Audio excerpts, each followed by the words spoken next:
I should have trusted the knot in my stomach the moment I pulled into my mother's driveway that night. The air was cold enough to frost the windshield, but the real chill came from the crooked way Raymond's truck was parked across the lawn, half on the grass and half on the walkway, like he had skidded in and simply left it where it stopped. I told myself it was just another one of his careless habits, but deep down, I already knew better. I stepped out of my car with the small box of pastries I had brought for my mother, hoping it would soften whatever tension waited inside. The porch light flickered overhead as I reached the door and knocked. When my mother opened it, the smell of whiskey hit me immediately. It clung to her clothes, to the walls, to the air itself.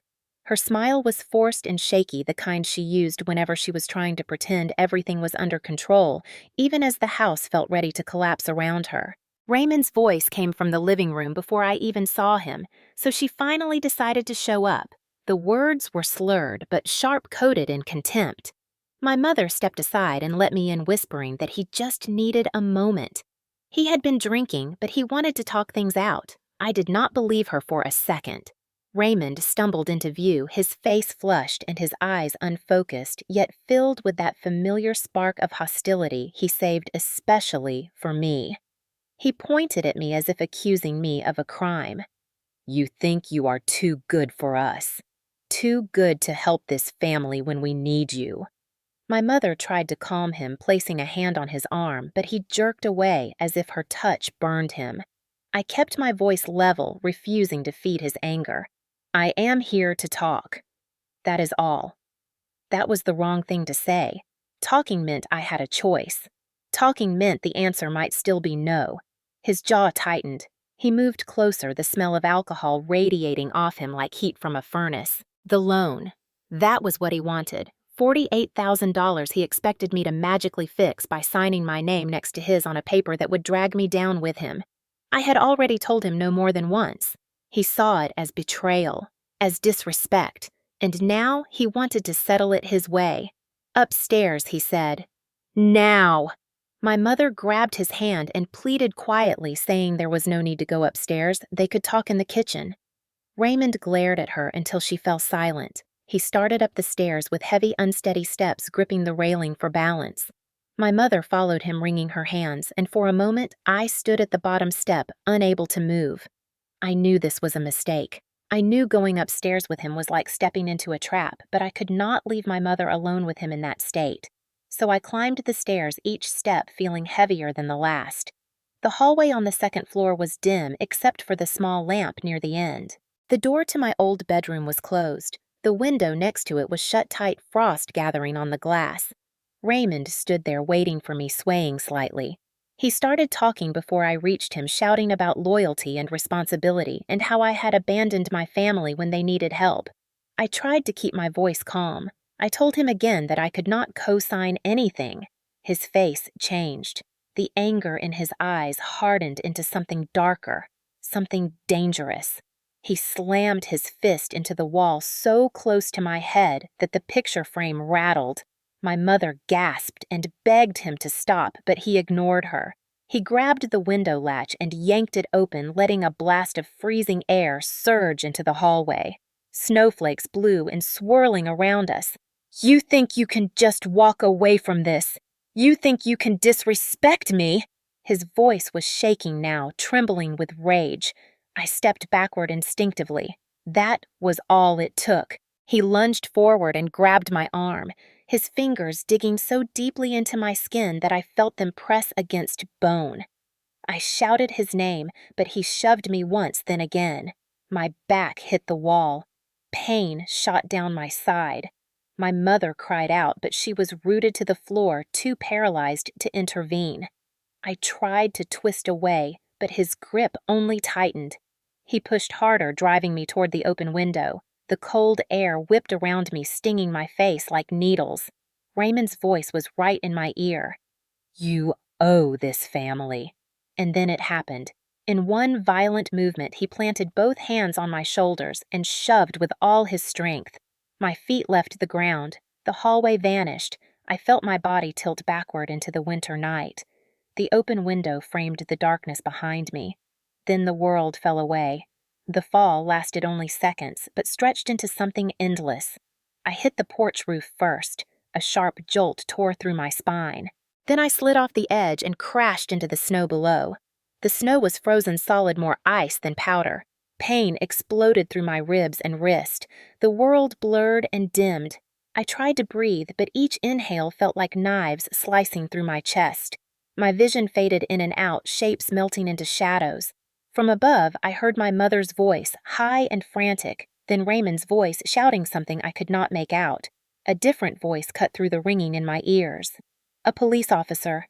"Step back from the window, sir." Then another voice closer to me. The EMT. Possible spinal trauma. She is barely responsive. She might not survive the night. The cold surrounded me, tightening like a fist. My eyes closed before I could tell them he had thrown me. Everything that happened after the fall came to me in fragments, drifting in and out of darkness like pieces of a dream I could not escape. I was not awake, but I was not gone either. My body lay frozen in the snow, unable to move, unable to respond. Yet somehow my mind floated above it all, aware of voices I could not see, emotions I could not fully grasp, and a fear that pulsed through me even in the deepest layers of unconsciousness. The first thing I heard was my mother's voice, thin and trembling, as if she were trying to hold herself together with words alone. "Sarah, please wake up, please." Her voice broke, catching on a sob, and for a moment I thought she might actually come down to me, might finally choose me over him. But then Raymond's voice cut through her panic, sharp and defensive, carrying that familiar tone of anger trying to disguise itself as fear. "I told you she was acting crazy. I told you she was emotional. She jumped Linda. She jumped." Even in the blackness, my mind recoiled. I wanted to scream that it was a lie, that he had pushed me, that he had opened the window and thrown me out as if I were nothing more than an inconvenience. But I was trapped in my own silence, unable to move my lips or raise my voice. The wind carried new voices toward me. A police officer shouted up at them from the yard. "Ma'am, step back from the window. Sir, do not touch her again. Stay where you are." The crunch of boots on snow grew louder as more officers arrived. I felt their presence like pressure in the air, even though I could not open my eyes. A flashlight moved across my blurred vision, cutting through the darkness behind my eyelids. One of the officers knelt beside me. Her voice was calm, but urgent. Female, approximately early 30s. Significant fall. Possible spinal involvement. She is breathing, but shallow. I tried to shift. Nothing happened. My body refused to respond. I felt like I was trapped inside a shell made of ice and shock. Another voice joined hers, a male EMT, steady and professional. Pulse faint. "Get me the immobilizer. We need spinal precautions now." His voice lowered. "Has she been moved?" "No, ma'am. We found her exactly like this." The officer replied. The EMT exhaled. "Good. Do not move her until we stabilize the neck. She is at high risk for cord damage." Their voices faded in and out, as if someone kept turning the volume down on the world around me. Then I heard my mother again. She slipped. She must have slipped. She would never do something like this on purpose. "She is strong. She would not jump. Please tell me she will be all right." Her voice cracked, and I could hear the trembling in every word. I wanted to reach for her, to beg her to finally tell the truth, but before I could do anything, the air shifted again. Raymond's voice returned low and furious. "Do not you dare start blaming me for this. She has always been unstable. You know she has issues. You know she drinks. It is not my fault she lost her balance." I wanted to rise out of the darkness and confront him, to shout that I had not touched a drop of alcohol, that he was the only one who smelled like whiskey, but all I could do was drift deeper into the murky weight of unconsciousness. The female officer spoke again, her tone sharp. "Ma'am and sir, we need to ask you both to step away from the scene. Your statements will be taken separately." The words hit me like a soft vibration in the void. Statements, evidence, investigation.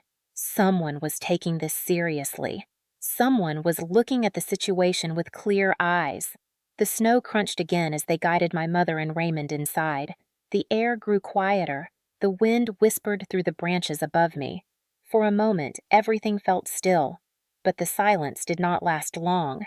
The EMT returned with firmer urgency in his voice. We need air transport. Her vitals are unstable. Air care ETA is 10 minutes. If swelling increases, she will lose her airway. He leaned closer, his breath warm against my cheek. Hang on, sweetheart. Stay with us. My mind tried to cling to his words, but darkness kept pulling me back under. In that darkness, I began hearing something else. Memories. Echoes. Not from the present, but from years ago. Raymond shouting in the kitchen because I had spilled orange juice. My mother crying in the bathroom while telling me everything was fine. The sound of a fist hitting the table. The sound of footsteps stomping down the hallway late at night. All the noises I had tried to forget rose up around me again like ghosts. And through those memories I heard another voice, my mother speaking to Raymond in hushed desperation.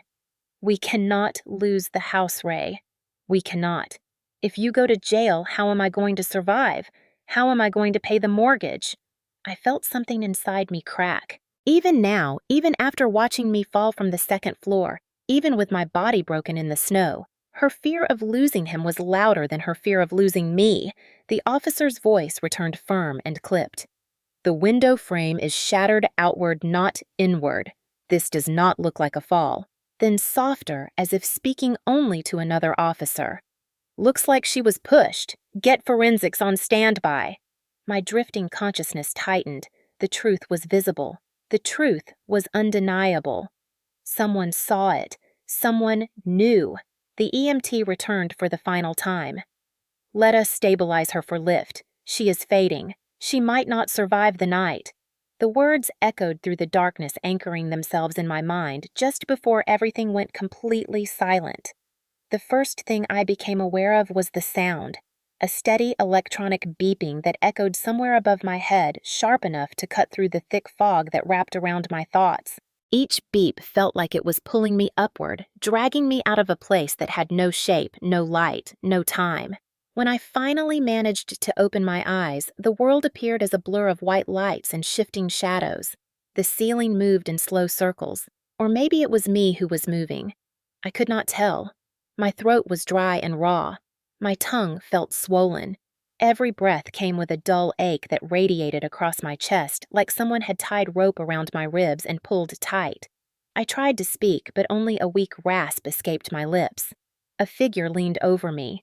At first, she was just a shape in blue scrubs, her face framed by the sterile glow of fluorescent lights. Then she came into focus. A woman maybe in her 40s with kind eyes behind clear protective glasses. "You are awake," she said gently. "You are at Mercy General Hospital. You are safe." I blinked, confused by her reassurance. Safe did not feel like the right word. Nothing inside me felt safe. When I tried to move my arms, a sharp pain shot up my left side, forcing a small cry from my throat. "Easy," the nurse said quickly. "You have some injuries. We are going to take it slow." My voice barely worked. "What happened?" The nurse hesitated. Her name tag read Elaine. She adjusted the blanket draped over me, her hands gentle practiced. "You were brought in after a fall from a significant height. The EMTs said you were found outside in the snow." Fall. The word made my chest tighten. Memories that had been scattered and broken started sliding back into place. The hallway, the window, Raymond's hand on my arm, the shove, the air swallowing me whole, my mother screaming from above. She jumped. She jumped. My heart pounded so hard that the monitor beside me started beeping faster. I forced my lips to move. He pushed me. Elaine paused, her expression shifting in a way that told me she had already suspected something was wrong. She lowered her voice. "Do not strain yourself. There will be time to talk. Right now your body needs to rest, but I need to tell them I said, my breath shaking." He pushed me. Elaine leaned closer and whispered so quietly I almost thought I imagined it. "You are safe now. He cannot touch you here." I wanted to believe her, but fear still clung to my ribs like another layer of bruising. Before I could say anything else, the door opened and my mother hurried in. Her eyes were red. Her hair was a tangled mess. She looked like she had aged 10 years in one night. "Sarah," she gasped and rushed to my bedside. "Oh, thank God you are awake." She reached for my hand, but I pulled it away instinctively, the movement small but enough to make her freeze. Her expression trembled for a moment before she forced a shaky smile. "Honey, you scared us all to death." I swallowed hard. My voice felt buried under crushed bone. "What did you tell them?" My mother blinked rapidly, glancing toward the nurse who stepped back to give us space but remained in the room. "Sweetheart, you had a terrible accident. You slipped. It was snowy and dark, and you have been under so much stress." My stomach twisted. Accident. She said it so easily, as if the truth had never existed, as if the image of me falling out of that window had already been washed clean from her mind. I shook my head as much as the brace around my neck allowed. He pushed me. The tears that filled her eyes were real but not honest. "Sarah, please do not start with this. You are hurt. Your memory is confused. The doctor even said you suffered a concussion. You are not thinking clearly." Something inside me cracked. Even now, even after everything, even after watching me fall 2 stories into freezing snow, she was still choosing him. I wanted to scream, but my voice shook too much to rise. "Mom, please tell the truth. Please." Before she could respond, another voice entered the room. A man in his 50s wearing a dark jacket with the county sheriff badge stitched near the collar. He held a small notepad and walked with the confidence of someone who had already seen too much of the world. "I am Detective Harris. Sorry to interrupt, but I need to ask Miss Whitmore a few questions while she is awake." My mother stiffened. "Now!" she asked, her voice cracking with panic. Detective Harris nodded. "Yes, ma'am. The sooner the better." I looked at my mother. She looked at me. Her expression shifted into something I could not name. Fear, guilt, denial, loyalty to the wrong person, maybe all of it at once. She opened her mouth as if to speak, but the detective gestured to the door. "I need you to step outside for a moment." Linda hesitated, then wiped her eyes and left the room in silence. The door closed behind her with a soft click. Detective Harris waited until her footsteps faded before he turned to me.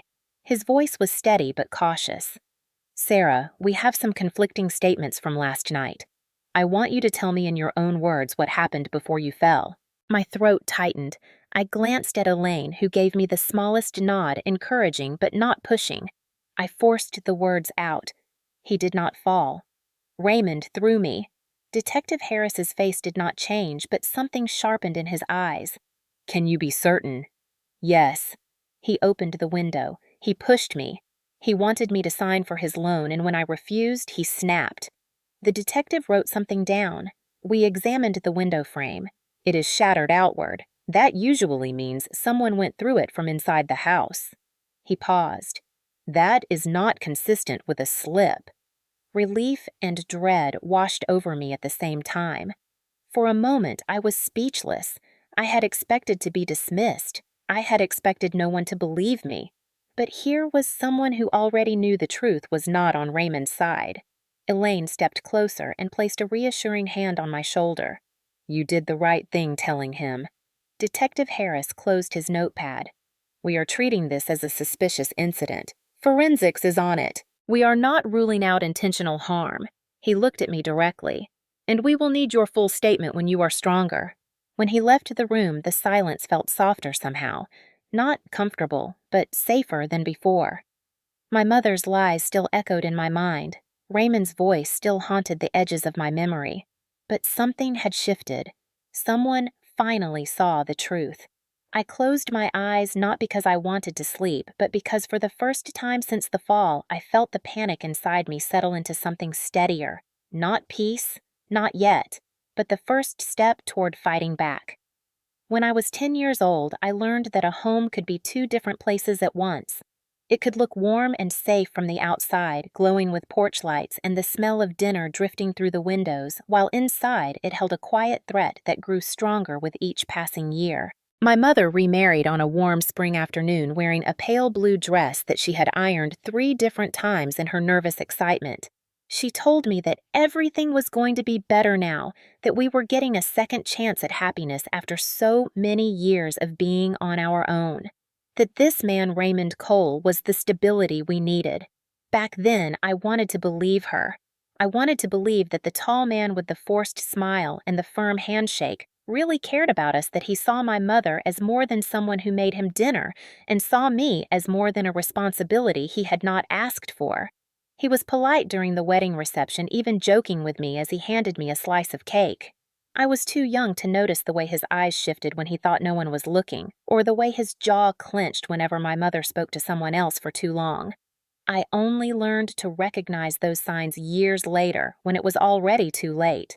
The first few months after the wedding were quieter than I expected. Raymond tried to present himself as a patient stepfather, but it was a performance that slipped more often than he realized.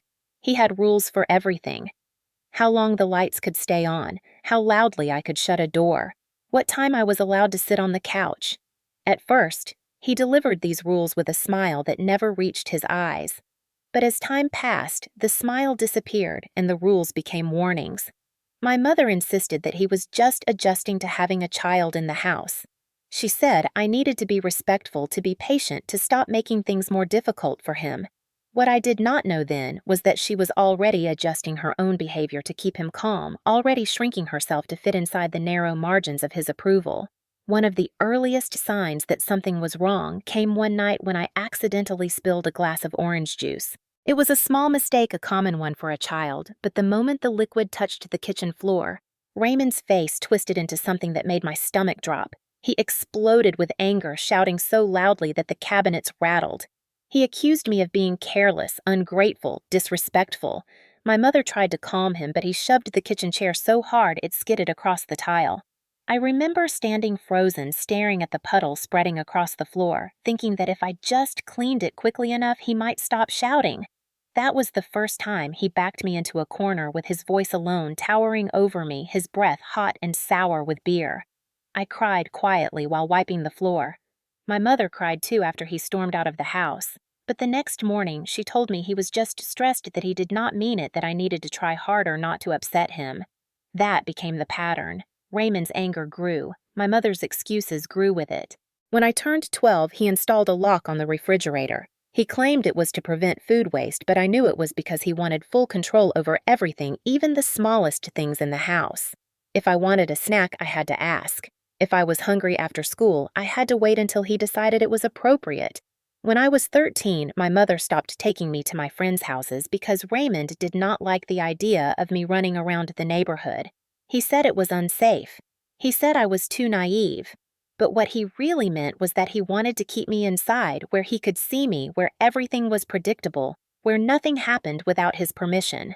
I learned to walk on eggshells, reading his moods like weather patterns, memorizing the sound of his footsteps on the stairs, listening for that slight change in his breathing that meant he was about to snap. Some days he barely spoke to me, pretending I was invisible. Other days he found a reason to criticize everything I did. The way I sat, the way I breathed, the way I looked at him. My mother tried to mediate at first, gently asking him to lower his voice or give me a little space, but her efforts always ended with him turning his anger toward her. He would accuse her of undermining him, of not appreciating him, of taking my side. She would back down every time, retreating into a defeated silence that became her default state. I watched her disappear year by year, folding herself smaller and smaller, hoping he would stop being angry if she just tried a little harder. When I was 15, something happened that changed the way I saw her. I came home early from school and found my mother sitting on the bathroom floor, holding her wrist, her face pale and wet with tears. She insisted she had slipped on a rug. I knew she was lying. The bruise marks were too precise, too clearly the shape of fingers. She begged me not to say anything, not to make things worse. She told me that he had just been upset because he had lost his job again, because times were hard, because he felt like a failure. Her voice trembled as she said I needed to understand. What I understood was that fear had already taken root so deeply inside her that she no longer knew how to distinguish it from love. By the time I turned 18, I moved out. I packed my clothes in a hurry and left while Raymond was at work.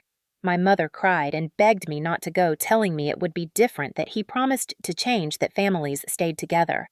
I told her I needed space. I told her I would visit. I told her I loved her. All of that was true. But what I did not tell her was that I feared if I stayed any longer, the house would eat me alive. Leaving did not end the cycle. It simply changed the distance between us. Raymond still made comments about me whenever I visited, mocking my job, my clothes, my independence. My mother still tried to smooth things over with forced smiles and anxious gestures. I tried to convince myself that adulthood would bring clarity, that one day she would see everything clearly. But instead, she sank deeper, becoming more dependent on him, more afraid of losing the little stability she believed he provided. When I became a nurse practitioner and bought my own home, Raymond's resentment sharpened. He made snide remarks about how I thought I was better than them. My mother defended him by saying he felt insecure. When he lost yet another job, she told me he was on edge and that I needed to be patient. That was her favorite word. Patient. As if patience could fix bruised walls, broken plates, and emotional scars. Looking back now, everything that happened on the night he threw me out of that second-floor window had been building for years. It was not a sudden explosion. It was the final crack in a foundation that had been breaking since the day he entered our lives. It was every slammed door, every shout, every lie, every bruise, every apology my mother whispered for him. That night was not the beginning. It was the consequence. Adulthood should have been my escape. I believed that once I moved out, once I built a life with my own hands, the distance between us would create safety. I thought that independence would be a shield, something Raymond could not penetrate, something my mother could not blur with excuses. For a while, it felt like that might be true. I enrolled in a nursing program the moment I graduated high school, determined to create a future that belonged only to me. I worked part-time as a caregiver, studied late into the night, and lived in a tiny studio apartment with a leaky faucet and a temperamental heater, but it was mine. No footsteps to fear, no outbursts to predict, no locked refrigerator or slammed doors. I breathed differently in that apartment. I slept differently. The silence was peaceful instead of suffocating. When I earned my degree and passed my certification exams, I remember standing in the hallway of the hospital with my badge clipped to my scrubs, feeling like I had stepped into a new version of myself. A version that Raymond could not take credit for or manipulate. I learned how to calm patients in panic, how to read subtle symptoms, how to keep my voice steady even when the situation was spiraling. Those skills helped me in more ways than one. They taught me how to carry myself with confidence, how to hold my boundaries without flinching. I thought I had grown beyond Raymond's reach. I thought he was a part of a life I had already shed. I bought my first home at 28 after years of saving. A small 2-bedroom house with a cedar porch and a yard big enough for a garden. The first time I turned the key in that lock, I cried. Not because the house was perfect or luxurious, but because I had done it alone. Because every hour I had worked, every difficult shift, every night I had cried quietly in my apartment after a stressful day had led me here.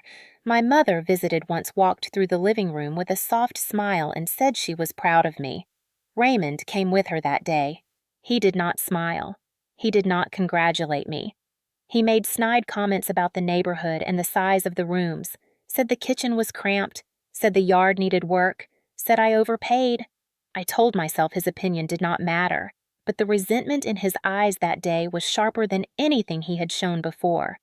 As I became more stable in my career, his instability grew. He drifted from job to job, always quitting or being fired, always blaming someone else. My mother worked part-time at a grocery store, but Raymond refused to pick up more than a few shifts at a time, claiming the jobs were beneath him. Money became a constant source of tension between them, and every time I visited, the air in the house felt thick with unspoken arguments. My success only made it worse for him. Every raise I earned, every professional accomplishment I mentioned to my mother, every new step I took seemed to deepen the bitterness in Raymond's voice. He would laugh at my schedule, calling me a glorified assistant. He said I only got respect at work because I was a woman and people were too afraid to criticize me. He mocked the hours I put in and accused me of thinking I was superior to him. My mother tried to smooth the tension by telling him I worked hard and deserved what I had, but her attempts only triggered more hostility. He claimed she was taking my side, that I corrupted her, that she loved me more than she loved him. I watched the insecurity twist him into something uglier with every passing year. The more independent I became, the more threatened he felt. He needed control, and I represented everything he could not control. He began calling me more often, not to check on me, but to complain. He needed money. He needed help. He needed someone to fix the problems he caused. When I refused, he switched tactics, acting like a wounded man who only wanted respect. He would show up unannounced at my house under the pretense of wanting to talk, disrupt my evenings, stand too close to the doorway, and make passive-aggressive comments about how lonely my mother was. I kept my visits to their home short. I avoided the upstairs hallway because the shadows reminded me too much of my childhood. I avoided sitting on the couch for too long because it made me feel trapped. I avoided speaking freely because I could feel the tension spreading across Raymond's shoulders whenever I expressed an opinion he did not agree with.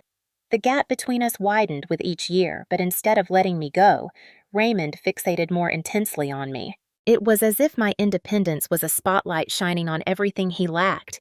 He became obsessed with proving that he still had influence, still had authority, still had the power to force compliance.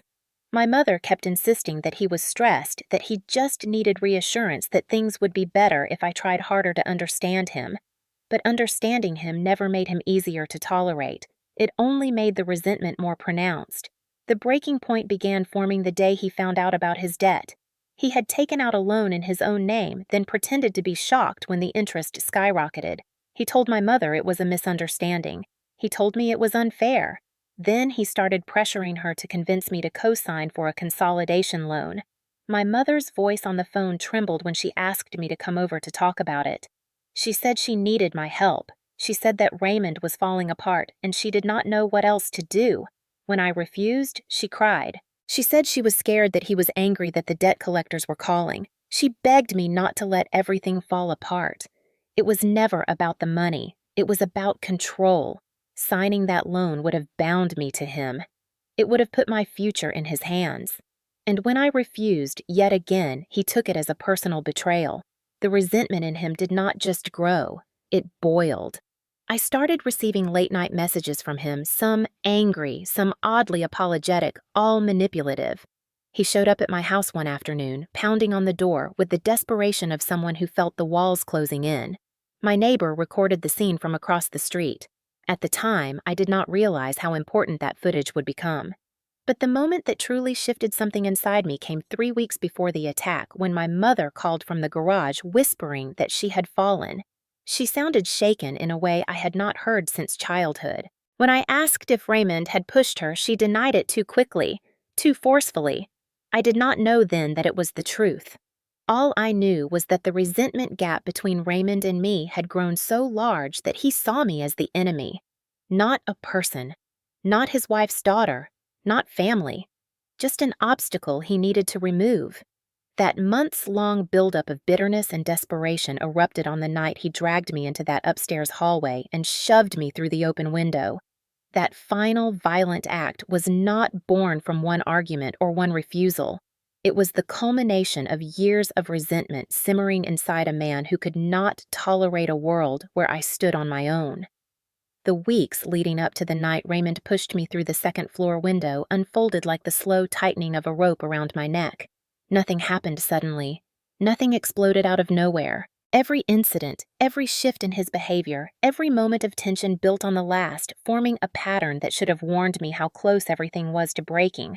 But I kept telling myself he was just having a bad month, that my mother was exaggerating her fear that maybe things would calm down if I held my distance. Looking back, the signs were everywhere. The first sign came on a Saturday morning 3 weeks before the attack.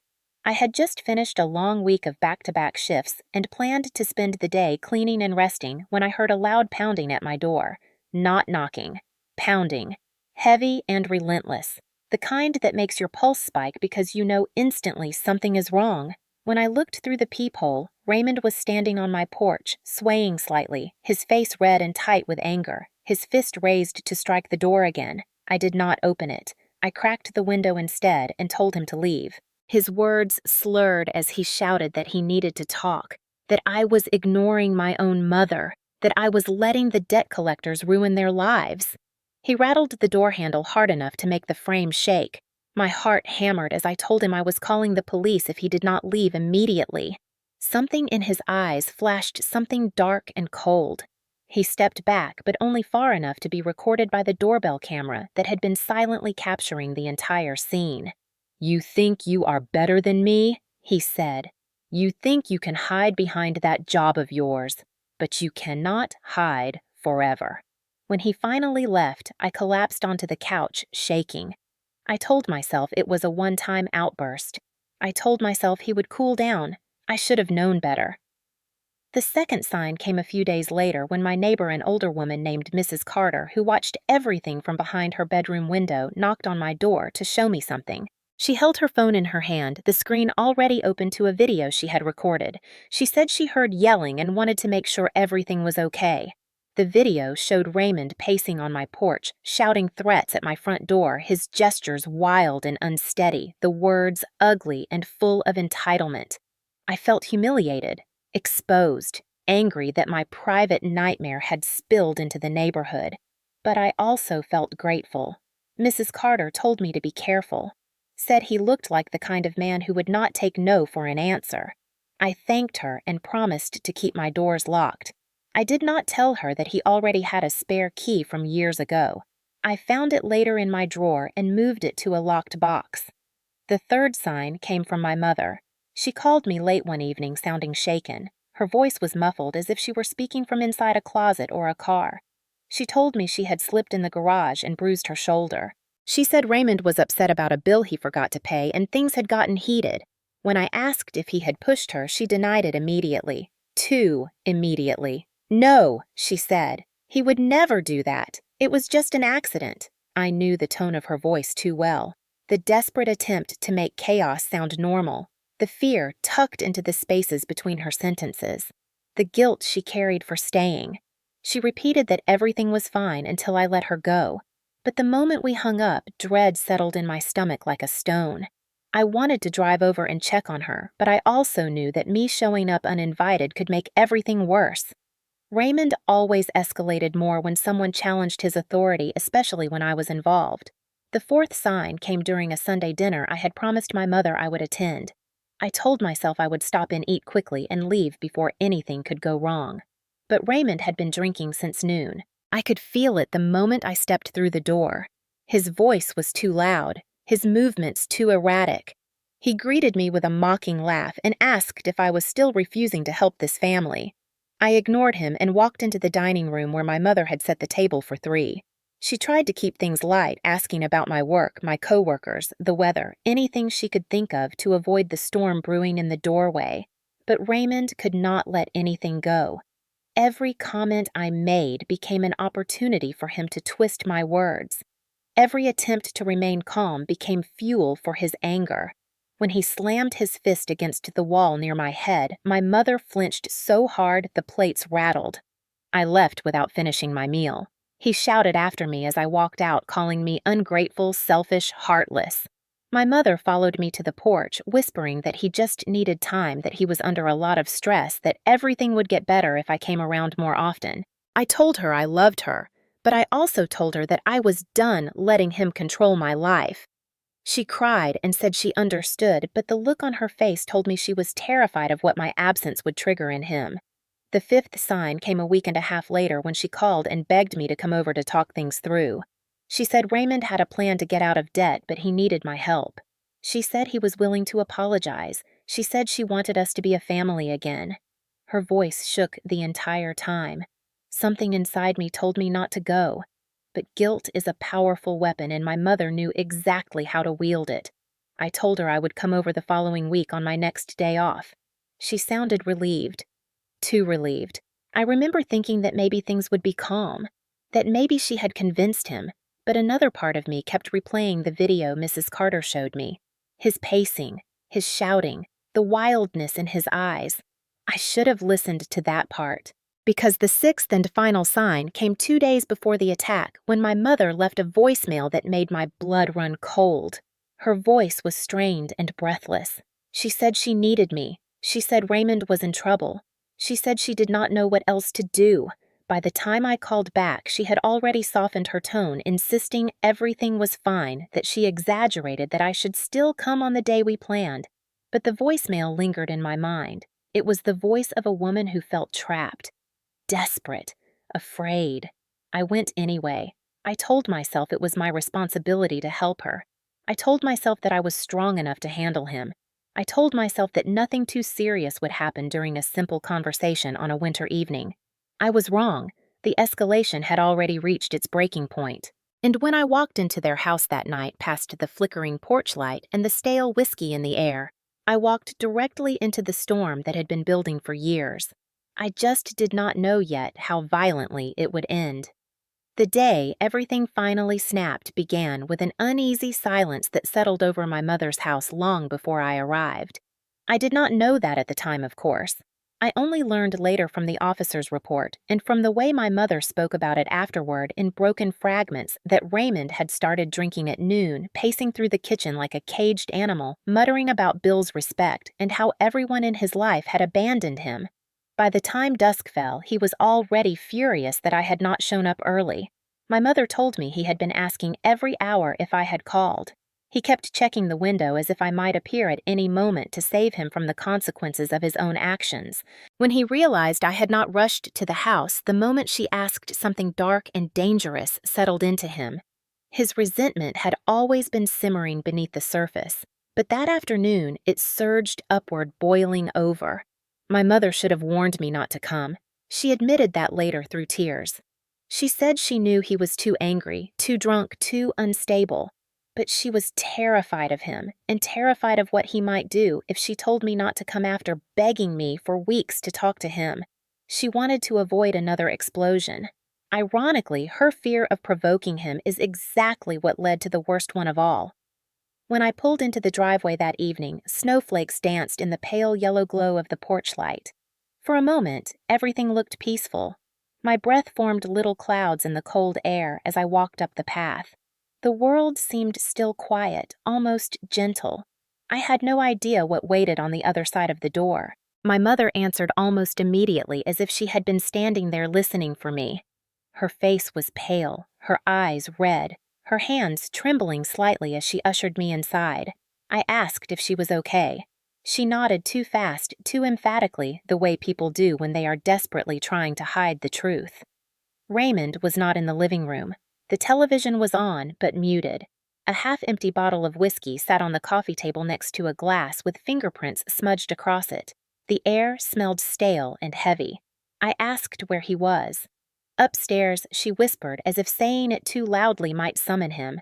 She wrung her hands together and took a shaky breath. He wants to talk Sarah. Please try to be patient with him. He has had a hard week. My pulse quickened. A familiar dread settled in my stomach.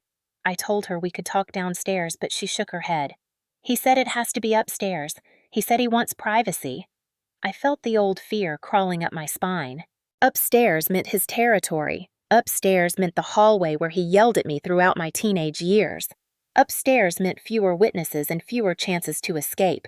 I wanted to say no. I wanted to walk right out the door, but I saw the desperation in her eyes, and guilt sank its claws into me. She was terrified, and I thought I could handle him. I wish I had left.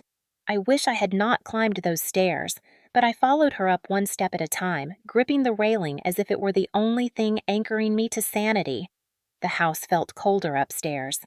The lights seemed dimmer. The hallway stretched out longer than I remembered, shadows crawling along the walls. Raymond stood near the far end next to the bedroom he had taken over years ago as his personal sanctuary. His posture was rigid, his eyes bloodshot, his jaw tight with anger. He held a crumpled stack of papers in one hand, shaking them slightly as he looked at me. "You finally decided to show up," he said. His voice was deep and hoarse, full of accusation. I stayed calm. I told him we could talk. I told him I was listening, but the moment I said I still would not co-sign his debt, something inside him broke.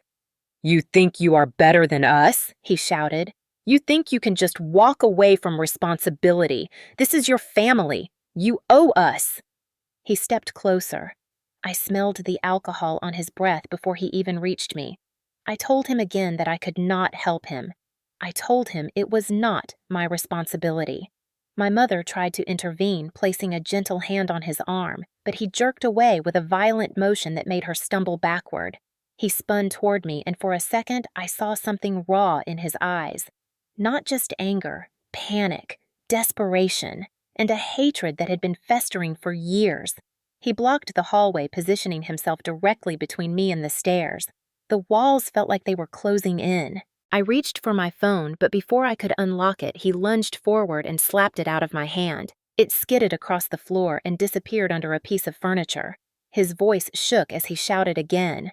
"You are not going to walk out on this. You will not humiliate me. You owe me respect. You owe me everything." My mother cried out for him to stop, but he ignored her. He turned to the window at the end of the hallway, grabbed the latch, and yanked it open with such force that cold air blasted into the house. Snow whipped in, trailing across the carpet.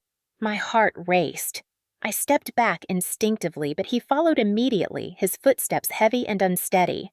He accused me again of ruining his life, of turning my mother against him, of judging him. Each step he took pushed me closer to the open window. I told him to stop. I told him I did not want to fight. I told him he was drunk and needed to calm down. But those words only made him angrier. "Drunk," he snarled. "I am not drunk. Not.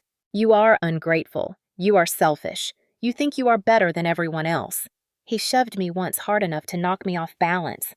I hit the wall behind me and winced. My mother screamed his name, but fear rooted her in place. She did not dare move toward him, did not dare challenge him. He shoved me again. My shoulder hit the corner of the wall. Pain shot down my arm. The open window was inches away. I told him to stop one last time. He grabbed both my shoulders, his grip bruising and desperate. "You do not get to walk away from this," he growled. Then he pushed. It was not a stumble, not a mistake, not a slip. It was intentional, violent, final. My feet left the ground. The cold air swallowed me. The world lurched. My mother screamed. Raymond breathed hard, the sound warped by the wind rushing past me. I fell backward through the open window, the darkness of the winter evening rising up to meet me. The porch roof cracked beneath me. Then everything went white. When consciousness returned the second time, it did not arrive gently. It came with a jolt, like breaking the surface after being held underwater too long. A sharp ache pulsed through every inch of my body, radiating from my ribs to my skull. My eyes opened against my will, and fluorescent lights flooded my vision with a harsh, white glare. The smell of antiseptic wrapped around me, sterile and cold, replacing the scent of snow and blood that had clung to my senses earlier. Voices murmured around me, low and urgent. I could not understand all of them at first, but the tone alone was enough to tell me things were not stable. I tried to shift my left arm, only to feel a stabbing pain shoot from my wrist to my elbow. A soft groan escaped me. That small sound was enough to draw the attention of one of the medical staff nearby. A tall doctor with dark hair and a trimmed beard stepped into view, his gaze alert but calm. He addressed me gently. "Sarah, you are in the trauma unit at Mercy General. You had a fall from a significant height. We are going to take this slow." His voice was steady and warm, but my mind raced too fast to absorb the comfort. My throat burned as I whispered, "How bad?" He held up his hand in a calming gesture. "You are stable for now, but you need to know the injuries are serious." He listed them one by one, each word sinking into me like stones thrown into deep water. 2 fractured ribs on the right side, a broken left wrist, severe bruising on the upper back and shoulder, a concussion, possible spinal swelling but no signs of paralysis so far. We are watching that very closely. My chest tightened. Each breath hurt, but the fear inside me hurt far worse. I tried to process what he said, severe bruising, fractures, concussion, but I also remembered the sensation of being shoved, the feel of Raymond's hands against my shoulders, the cold rush outside the window, the fall, the porch roof, the final impact. The doctor continued, "We have done X-rays and CT scans. Your spine is intact. That is good news. But the swelling is significant, and we need to keep you for monitoring." A wave of relief washed through me even as fear churned beneath it. I was alive. But the memory of what happened tightened its grip around my mind. I forced myself to ask through trembling lips. Did someone call the police? The doctor hesitated. Yes. They are already involved. There is an officer waiting outside. You can speak with him when you are ready. His hesitation told me something else. Something he was not saying directly. The doctor stepped aside as two nurses entered. One adjusted the IV line in my arm. The other checked my vitals, glancing frequently at the monitor as if expecting sudden changes.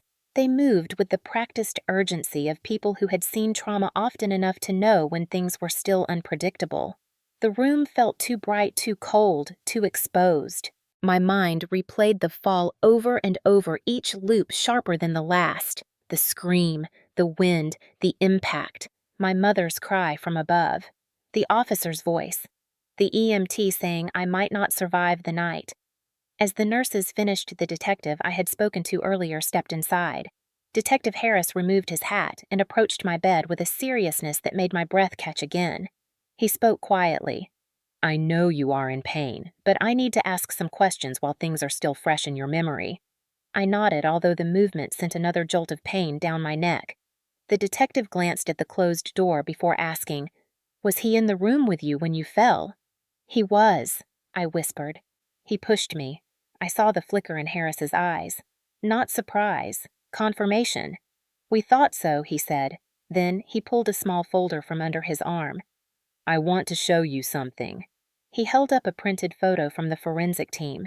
The image showed the wooden window frame from my mother's hallway. The outer trim was splintered, broken outward, not inward. He tapped the edge of the photo. This kind of pattern happens when force is applied from the inside. Someone pushed you through the window.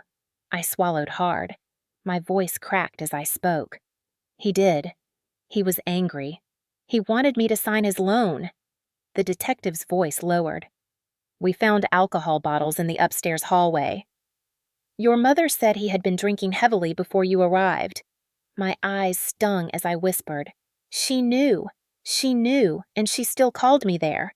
Harris looked at me with a mixture of sympathy and professionalism. We spoke with her at the house. She is extremely shaken, but her statement was inconsistent. Inconsistent how? I asked, though I already feared the answer. At first, she said you slipped. Then she said you lost your balance. Then she said she did not see what happened, and she would not look any of us in the eye. The air in the room felt heavier. My mother was lying for him. Again. Even after he almost killed me. The detective exhaled through his nose. We also recovered something else. He reached into the folder again and produced 2 photographs of the snow beneath the window. Distinct footprints. Deep, large, clear directional pattern leading from the window to the porch edge. Him, he said simply. Forensics believes he leaned outside the window after you fell, likely trying to see where you landed. My stomach twisted. The thought of him standing over the place where my body lay broken made my skin crawl. There is more, Harris said. A neighbor's camera captured audio of a man shouting shortly before the sound of glass breaking. We have not analyzed it fully yet, but based on what we have heard, it seems to match his voice. My heart pounded again. So they know. The detective nodded. We have enough evidence to treat this as potential attempted homicide. He is currently detained and being questioned. I closed my eyes as a wave of emotion crashed through me. Fear, relief, grief, anger, disbelief, all tangled together.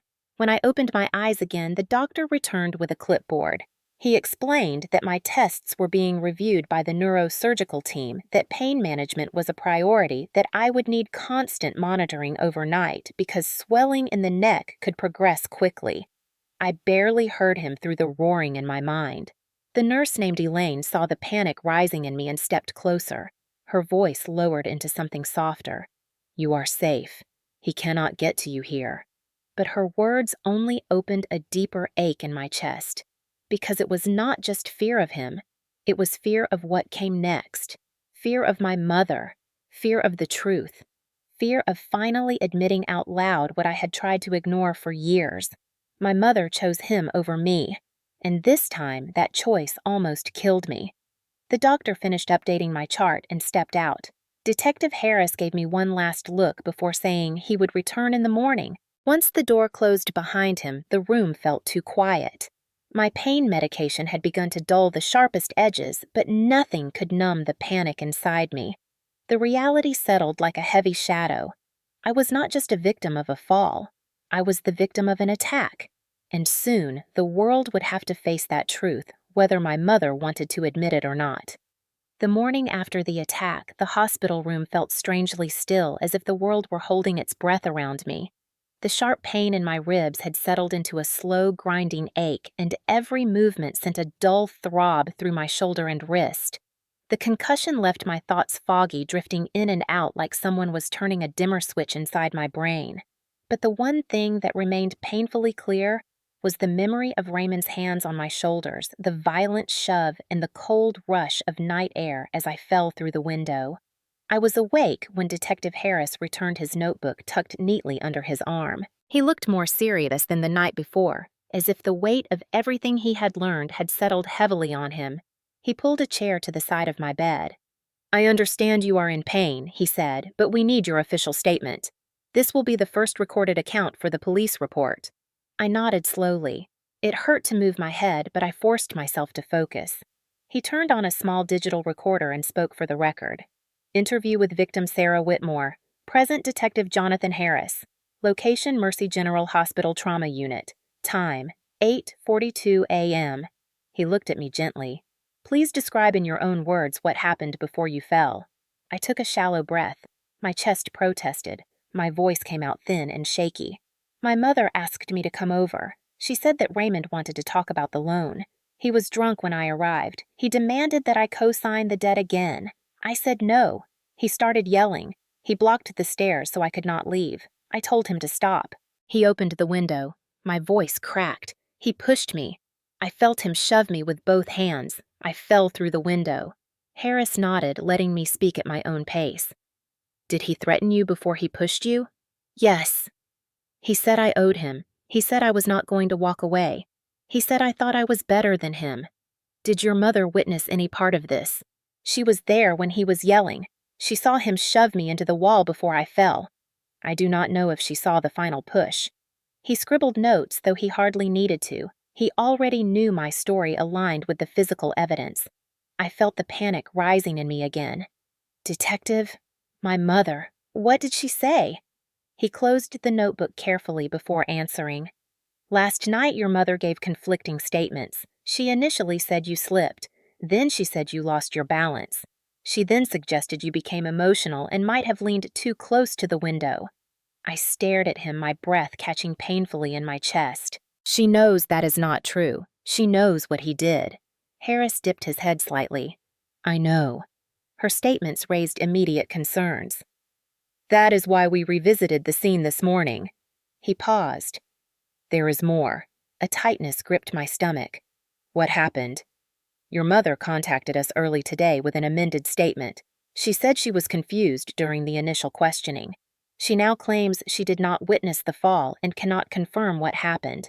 I closed my eyes. The pain in my ribs was nothing compared to the ache spreading through my chest. She was protecting him again, protecting the man who hurt her for years and nearly killed me. Harris continued speaking carefully, choosing each word as if he knew the impact they would have. "She also attempted to enter the evidence perimeter before we arrived this morning. She tried to remove broken glass from the hallway carpet. We stopped her. My eyes flew open. She tried to tamper with evidence. Yes, she said she was cleaning. Her voice was shaking. She seemed terrified. Terrified of what? Raymond being held responsible. Or losing him. Or losing the house. Predators thrive on the vulnerability of the people around them. I felt my throat tighten. She would rather lose me than lose him. Harris looked at me with something close to sympathy, though his expression remained professional. "Trauma bonds are complicated. Your mother may not realize how deep she is in denial, but let me be clear. We do not rely solely on her statement." He flipped open the folder he had brought. "The forensic report shows outward glass projection. This is consistent with your account. We found impact marks on the interior windowsill that align with forward force, and a neighbor's audio recording captured Raymond shouting only seconds before the break. My heart pounded as if trying to escape my chest. I wanted to cry, but could not. The detective placed the folder on the bedside table. "We are moving forward with charges. Your statement solidifies the timeline." There was a knock at the door before I could respond. Elaine the nurse peeked in, followed by my mother. She looked smaller than I remembered. Her winter coat hung loosely from her shoulders, and her hair was pulled back with shaking hands. Her eyes were red from crying. She hesitated at the threshold as if unsure whether she was welcome. Detective Harris stood up, nodded politely, and stepped aside. He did not leave the room completely, but he positioned himself far enough away to give us privacy while still staying within earshot. My mother approached my bed, slowly, almost cautiously. "Sarah," she whispered, "I heard you were awake and I needed to see you." I swallowed hard. My voice came out rough. "Did you tell them I slipped?" She froze. Tears filled her eyes again. "Honey, I did not know what to say. Everything happened so fast and I was confused and you were on the ground and I did not know if you were alive and I cut her off. "You lied." She shook her head repeatedly. "I did not lie. I panicked. And you know how Raymond gets when people accuse him." I stared at her in disbelief. "Mom," he pushed me through a window. "I could have died." Her lower lip trembled. "I know he gets angry, but he has been under so much pressure and he did not mean." My voice rose painfully. He shoved me. "That is not an accident. That is not pressure. That is not stress. That is attempted murder." My mother wilted at the words as if they were too heavy to hold. She whispered so quietly I almost missed it. "If he goes to jail, I am alone." The air left my lungs. After everything that had happened after seeing me broken in the snow, her greatest fear was being without him. I turned my head away, unable to look at her. The shame in her silence said everything. Detective Harris cleared his throat gently, signaling the conversation had gone on long enough. "Mrs. Whitmore, we need to finalize your revised statement soon." She wiped her face, nodded without looking at me, and left the room with her shoulders hunched. The door closed. The detective approached me again. "Her story does not change the course of the investigation," he said. "We have physical evidence, neighbor audio, and now your recorded statement. But you should prepare yourself. She may continue to protect him." The words cut deeper than any bruise on my body, because I already knew it was true. No matter how close I came to dying, my mother's loyalty to Raymond was a chain she did not have the strength to break. And that meant the fight ahead of me would be heavier than I ever expected. The next 48 hours blurred together in a haze of IV drips, dim lighting, and the rhythmic beeping of the heart monitor that never let me forget how fragile my body had become. Pain medication dulled the edges but could not soften the heaviness that settled in my chest each time I remembered my mother's voice insisting I had slipped. Even worse was the knowledge that Raymond was out there somewhere lying, twisting his story, trying to paint himself as the victim of some emotional daughter who lost her balance. I tried to sleep, but every time I closed my eyes, I saw the moment he shoved me. The violent force, the cold air swallowing me, the darkness rushing up like a tidal wave. Sleep gave me only brief, restless escapes before the nightmares pulled me back under. On the third morning, just after the nurses finished checking my vitals, Detective Harris entered with a folder so thick it looked like a small book.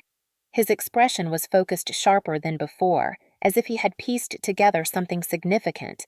He pulled a chair to my bedside, placed the folder on his lap, and spoke in a low voice. "Sarah, we have new evidence. A lot of it. More than I expected." He flipped the folder open and revealed a series of printed photographs, each one marked with timestamp labels. The first one showed the side of my mother's house, the window from which I had fallen circled in red ink. The frame was splintered outward wood, cracked like brittle bones. He pointed to the lower edge. "This type of outward break is consistent with someone being propelled through with force." Then he turned the page to another photo. This one captured the snow beneath the window. Thick powder covered the yard, but there were deep indentations leading from the edge of the house toward the driveway. Those footprints, Harris said, belonged to Raymond. We compared them to the boots he was wearing that night. Same sole pattern, same size, same stride length. The prints were chaotic, uneven, as if he had rushed outside after the fall. But what caught my attention was a second set of prints, smaller, lighter, leading away from the house and circling back. Harris tapped those with his pen. Your mother's shoes. Looks like she ran out the back door and around the house trying to find you. That hit me in an unexpected way. Even though she had lied, even though she had tried to cover for him, she had run out into the cold to find me. The contradiction twisted inside my chest like a knife. Harris flipped to another page. This time, it was a printed still image from my neighbor's security camera. The camera was positioned on the side of her house, pointed toward her backyard, but angled enough to catch the corner of my mother's place.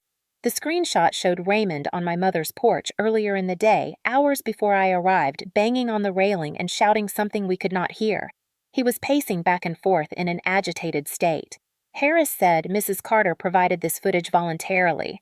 She was concerned about repeated disturbances. She gave us permission to pull additional clips. He placed another printed frame in front of me. This one showed Raymond standing at the top of the porch stairs with his arms thrown wide in anger. His mouth opened mid-yell. Snow was falling around him. The timestamp marked it as 25 minutes before I arrived that night. He was already unraveling before you even entered the house, Harris said. The next piece was a short transcript printed in bold black text. Harris handed it to me. This is from a neighbor across the street. He had an audio-only security device that caught some of the shouting. I scanned the lines, my heart pounding as I read voicemail. Get upstairs, now, you owe me. Voice female. Please, stop. She is coming over. Voice male. She will fix it. She is not walking away. Voice female. Ray, stop yelling. Voice male. Shut up. I am done with this. Then a loud crashing noise followed by a muffled scream. My throat tightened. That was my mother's voice. I knew it instantly. And his. And the rage that saturated each word. The detective continued. The audio is not perfect, but it gives context to the escalation. But the strongest piece of evidence came next. Harris pulled out a sheet showing still frames from camera footage at the end of the hallway near the stairs. My mother had installed a small motion-activated baby monitor camera years ago to watch her previous cat who liked to run up and down the stairs at night. I remembered teasing her about it, telling her it was strange to have a camera inside the house for a pet, but she insisted it made her feel safe. Now it was about to expose the truth. The first still image captured me entering the hallway at the top of the stairs. Raymond stood near the window and my mother hovered behind him. His posture was tense, fists clenched at his sides. I could almost feel the anger radiating from the frozen image. The next frame showed Raymond stepping toward me, raising his arm aggressively. My mother flinched in the background. The third frame made my breath stop completely. Raymond's hands were on my shoulders. My body was angled backward. His expression was twisted with rage. And in the corner, just a sliver of the open window was visible behind me. The fourth frame showed only a blur, my body already disappearing through the window. The timestamp showed the entire sequence had happened in less than 3 seconds. I felt a cold wave crawl down my spine. Harris said the footage was discovered this morning. It only captured part of the incident, but the images are powerful. Legally, they are significant. I stared at the stills, unable to speak. It was one thing to know what happened. It was another to see it frozen in time. Proof. Unmistakable proof. Not only for the police, not only for the court, but for me. For the part of me that had spent years being told my experiences were exaggerations or misunderstandings or mistakes. The folder still had more pages. Harris turned to another section showing photographs from inside the hallway. The forensic team had marked the position of broken glass mapping the trajectory. The glass fragments were scattered farther outside the house than inside, confirming outward force. They also found fingerprints on the inside of the windowsill, Raymond's fingerprints. The detective's voice was steady. He tried to claim he leaned out to look for you after you fell, but the pattern suggests he pushed on the sill during the act. It matches what you told us. Another photo showed a deep indentation in the carpet where Raymond's boot had dug in for leverage. The impression aligned exactly with what would happen if someone used force to propel another person forward. They mapped the force angles, he said. This is not consistent with someone stumbling or losing balance. I felt sick as I whispered. So he grabbed me harder than I thought. Harris nodded. Based on the height difference and the force indicators, we believe he used both hands and significant upper body strength. He paused and then added more quietly, "This was not an accident." My chest tightened, each breath strained. My voice came out broken. "What about my mother?" Harris hesitated before answering. She saw more than she admitted. She is still refusing to acknowledge the extent, but she cannot deny the footage. She cannot claim you slipped through the window. She was visibly distraught when we showed her the images. She said she did not remember it happening that way. She said she froze. She said she was afraid. I closed my eyes. Fear. That was her answer to everything. Fear for him. Fear of being alone. Fear that outweighed the truth. Harris continued. She attempted again this morning to speak privately with Raymond before we intervened. She tried to convince us he was not thinking clearly and that he deserved help instead of charges. The words stung more than the broken ribs. Even now, her instinct was to protect him. I opened my eyes as Harris set the folder down gently. "Sarah, this evidence gives us a strong foundation for prosecution. We will continue to gather more, but what we have is substantial. The camera footage, the audio recordings, the footprints, the broken window frame, your statement, and the pattern of injuries all point to one conclusion. He pushed you through that window with intent." A tear slid down my cheek before I could stop it. Hearing it was one thing. Seeing it laid out so clinically, so irrefutably, was something else entirely. The detective's tone softened. "I know this is difficult, but this evidence will protect you, and it will make it very hard for him to manipulate the narrative. For the first time since the fall, I felt a flicker of strength return to me, faint but real. The truth was no longer locked inside my memory. It was documented. It was visible. It was undeniable. And no matter how much my mother lied or how desperately Raymond twisted the story, the evidence now had a voice louder than his rage and stronger than her fear. The days that followed the evidence review felt like living inside a storm that refused to break. I was trapped between the cold logic of the investigation and the raw emotional chaos spilling out from my family. Nothing stayed quiet for long. Each hour brought another shock, another confrontation, another reminder that when abuse is exposed, it does not stay contained. It spreads, ripping through every relationship like a fault line finally giving way. The first tremor hit the morning after Detective Harris presented the evidence to my mother. I knew something was wrong before she even spoke. She walked into my hospital room with the hesitant shuffle of someone carrying a weight too heavy to hide. Her eyes were swollen, her mascara smudged her gaze, darting between me and the floor. "Sarah," she whispered, I saw the pictures." My ribs tightened as I shifted slightly in bed. "And," her lips trembled, "I do not remember it like that. Everything happened so fast, I was scared. I froze. I tried to reach you, but—" Her voice cracked, but I could not move. I stared at her, waiting for the apology that never came. Instead, she blinked rapidly and said the words that shattered whatever hope I still had. "He is not a monster. He just snapped." My breath caught painfully. "Mom!" He shoved me through a window. "I could have died." She wrung her hands. "I know he made mistakes. I know he gets angry. But he loves me.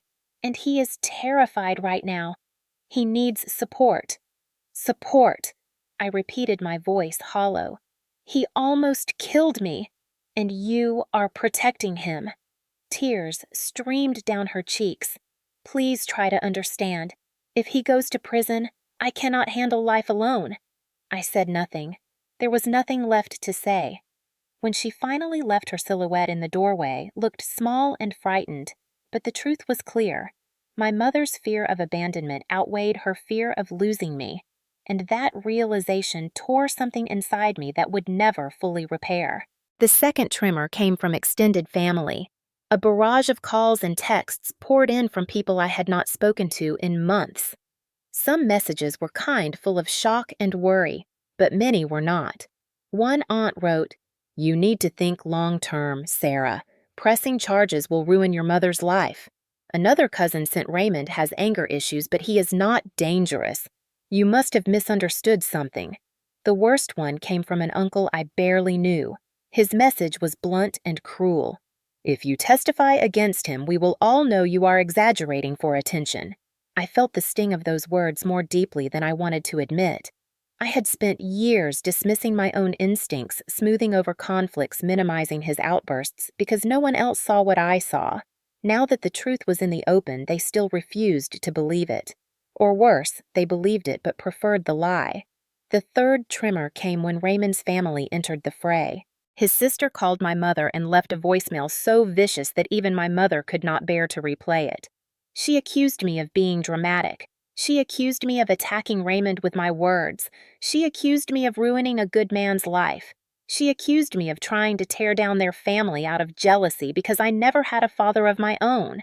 I lay in the hospital bed shaking, stunned by the cruelty of it. But the worst part was how my mother responded. She did not defend me. Instead, she apologized to them. She told them she did not know why I was doing this. She told them everything would settle down once I calmed down. She told them to pray for us. That conversation broke something even deeper. The fourth tremor erupted when the district attorney officially filed the charges. Attempted homicide, aggravated assault, domestic violence, reckless endangerment. A restraining order was immediately approved. The moment I heard those words spoken aloud by the DA, the air in the hospital room shifted. Reality hardened. The case was no longer a private tragedy. It was a criminal one. And Raymond's reaction came swiftly. Through his lawyer, he issued a statement claiming I was emotionally unstable, that I had been drinking, that I threw myself backward during the argument, that he tried to grab me to save me, that I fell before he could reach me. I stared at the lawyer's written statement in disbelief.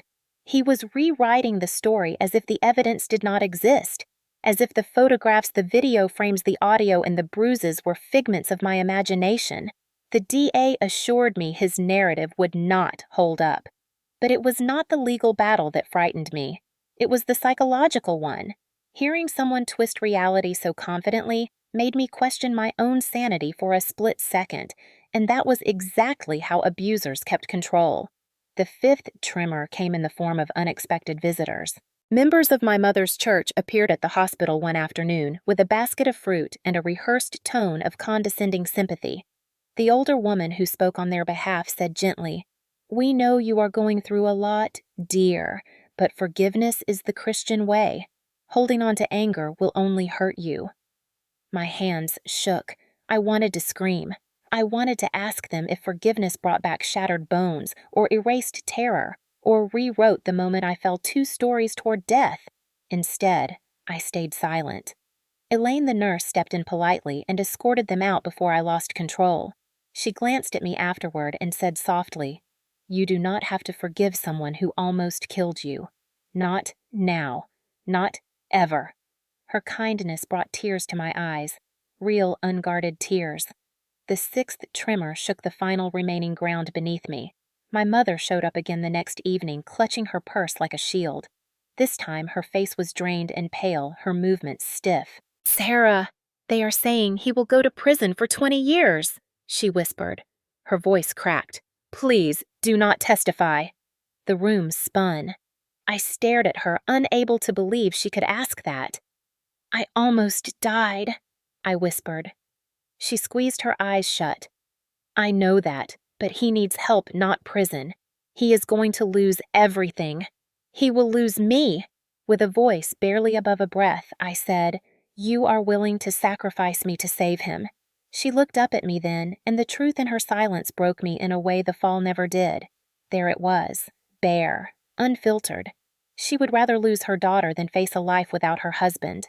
That was the moment I understood fully with complete clarity that I could not save her, that she did not want to be saved, and that the courtroom would be a war not just against Raymond, but against the entire system of denial and loyalty that kept him protected all these years. The seventh and final tremor came when the prosecutor visited me to prepare for the case. Her tone was direct but caring. "Sarah, the evidence is on your side, but you need to understand this will not be easy. Raymond will fight this. Your mother may be called to the stand. Her testimony might hurt you. Other family members may defend him. You need to prepare emotionally for that." I nodded slowly, feeling the gravity of her words settle into me. I was not just fighting Raymond. I was fighting every person who wanted to pretend this was an accident. Every person who preferred comfort over truth. Every person who believed my safety was worth less than his reputation. But I also felt something else growing inside me. Strength, determination, a quiet but steady flame. I had survived the fall. I had survived the lies. And now I would survive the war that was coming. The pre-trial storm was only the beginning. The courtroom would be the battlefield where everything finally broke open. I was not prepared for the knock on my hospital door that afternoon. I had expected more detectives, or maybe another strained visit from my mother, but when the door opened, the man who stepped inside was a stranger. Tall, lean, early 40s maybe, with the kind of tired eyes that looked like they had lived through more than most people could imagine. He paused just inside the doorway, clutching a worn backpack in one hand. The nurse glanced at me as if asking whether she should send him away, but something in his expression made me shake my head. It was not fear. It was recognition. The man cleared his throat quietly. "Sarah Whitmore. My name is Mark." I blinked, confused. He shifted his weight, his gaze flickering between the floor and my face. "Mark Holloway," he added. The last name hit me like a jolt. Holloway. Raymond's last name. My pulse quickened. You are his son." He nodded once slowly as if bracing for anger or panic. I had never met him. I only knew vague mentions of him spoken in irritated phrases by Raymond over the years. He always insisted Mark had abandoned him, cut him off, treated him like a burden. Raymond never explained the details, and my mother acted like the man did not exist. Now here he was, standing in my hospital room, eyes hollowed out by memories I had never been told. I stared at him, unsure whether I should feel fear or gratitude or both. After a long silence, he spoke again. "I heard what happened to you, and before you tell me to leave, I want you to know I am not here for him. I am here for you." My throat tightened. I asked quietly, "Why?" Mark exhaled slowly, dropping his backpack onto the chair beside him. "Because I know exactly what he is capable of, and I left home to escape him before he could put me in a hospital bed like this." His voice cracked on the last words. The emotion in it caught me off guard. He sank into the chair, running a hand over his face. "You are the first person to stand up to him publicly, the first person who might actually bring consequences. And I need to help you." I swallowed hard, trying to understand what he meant. "What do you mean, help me?" He leaned forward, elbows on his knees. "I watched Raymond nearly kill my mother. She survived, but she never recovered. He blamed her for everything. Bills, job losses, his drinking, his failures. And when I tried to defend her, he turned on me. He said I was disloyal, ungrateful. He hit me once so hard I saw stars. I called the police, but they told me to calm down and work it out as a family." He stared at the floor, jaw tight from old anger. "I left 2 days later. I never went back." He swallowed shakily. "I should have filed charges. I should have done something. But I was 17. I had no money. No one believed me. My mother begged me to stay quiet, and I listened." A horrible weight settled in my chest as he continued. "I left her with him, and she paid the price." I flinched at the meaning. Is she gone?" he whispered. I sat completely still, absorbing the grief behind the words. He finally lifted his eyes to meet mine. "When I heard what he did to you, I knew this was my fault too. If I had fought harder years ago, maybe he would not have had the chance to hurt someone else." I shook my head, my voice weak but certain. "This is not your fault." He gave a bitter laugh. "That is what people say." But he paused, collecting himself. "What matters now is that you are not alone. I came because I want to testify." My breath caught. "Testify." He nodded. "I can speak to his history of violence, his drinking, his anger, the way he manipulated everyone around him, the way he lies, the way he twists every situation into someone else's fault. I can tell the court what he did to my mother, how she hid bruises under long sleeves in August, how she disappeared for days at a time because she said she needed to stay with relatives, but I knew she was healing from something she would not speak about. I can also prove I ran away because of him. My case file is still on record. The missing person report, the school counselor notes, the police call logs. He hesitated before adding, "But there is something else. My mother kept journals. She wrote everything down because she said one day it might save her. After she passed, I took them. I could not read them for years. But last night, I finally did." He reached slowly into his backpack, pulling out a stack of small spiral notebooks with bent covers and pages softened by time. He placed them on the tray beside my bed. They are filled with everything he did: dates, incidents, fights, injuries, apologies, threats, all in her handwriting.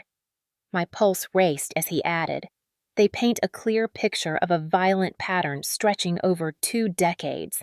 I stared at the journals, my breath thin. Proof, not just for my case, but for hers, and mine, and the truth my mother refused to see." Mark's voice softened. "When I read what he did to her, I realized the same story was repeating itself with you, and if we do not stop him now, it will not stop." My eyes burned with tears. Not just from relief, but from grief.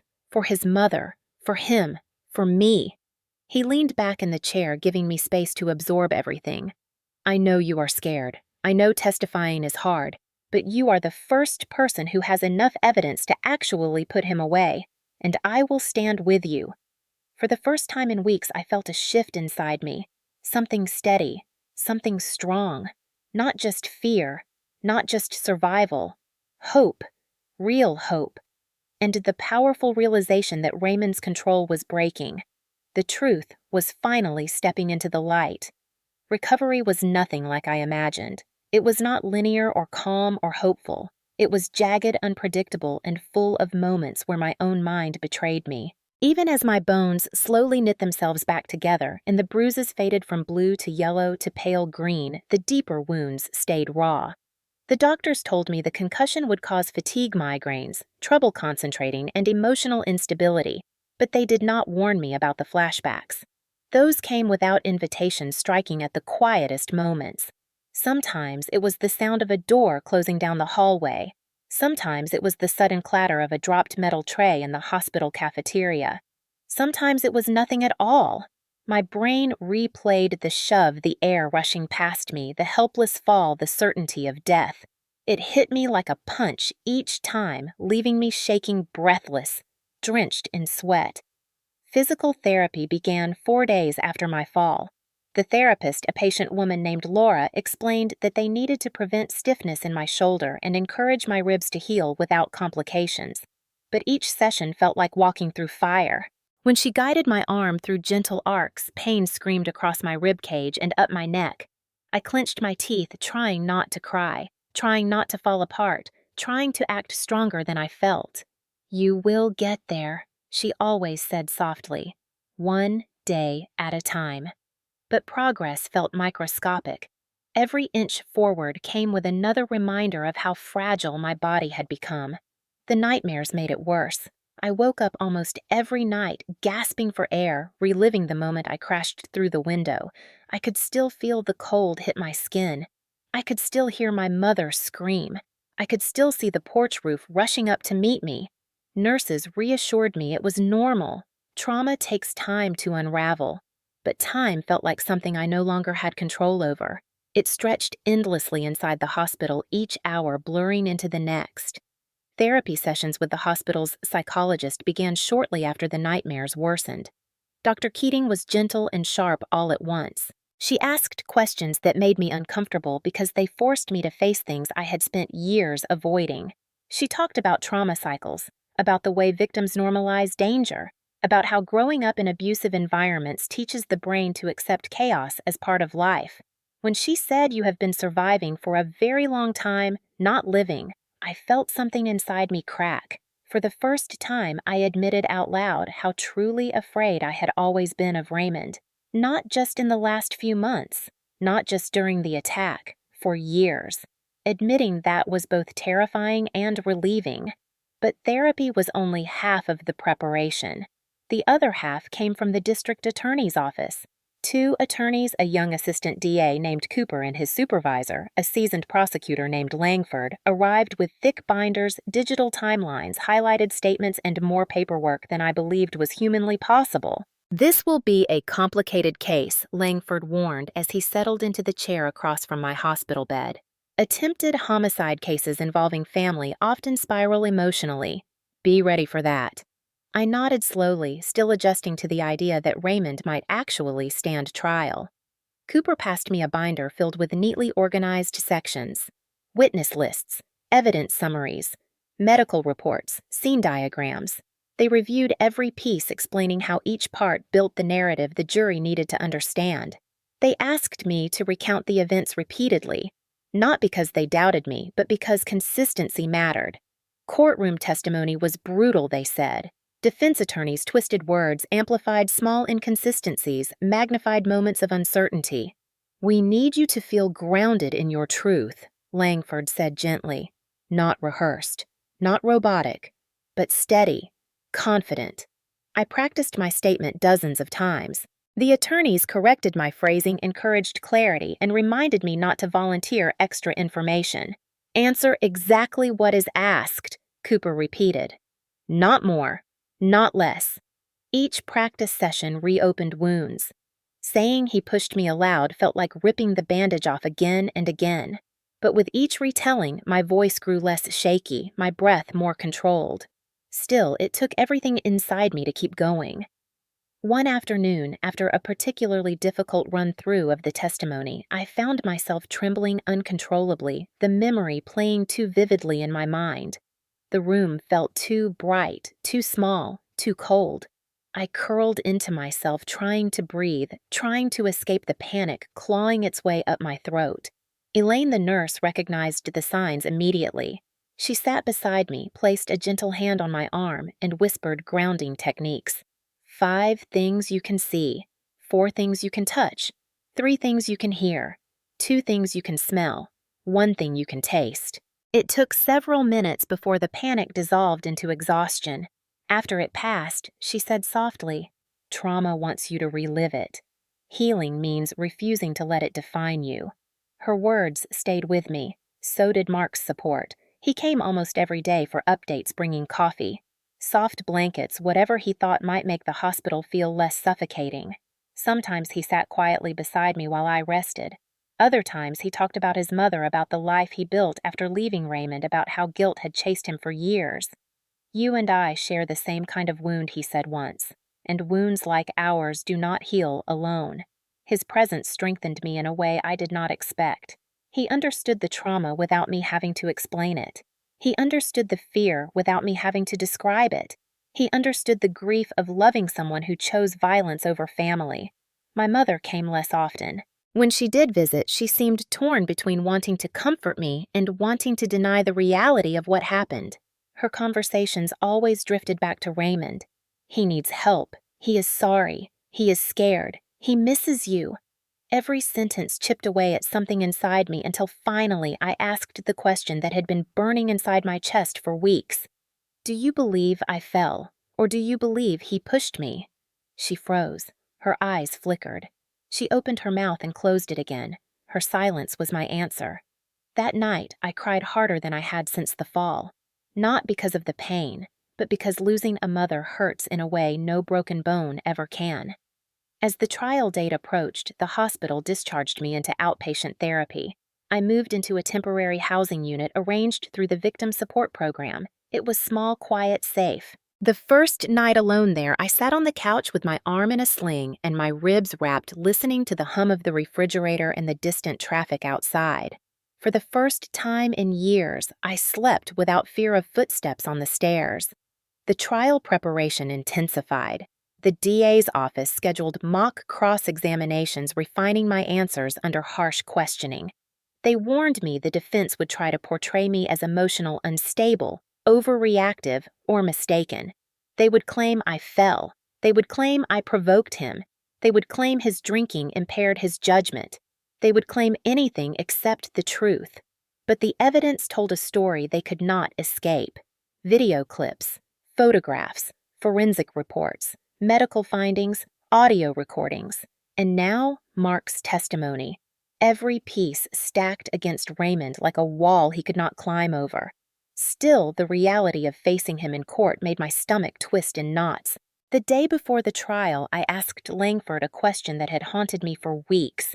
What if I fall apart on the stand? He looked at me with a calm confidence I did not feel.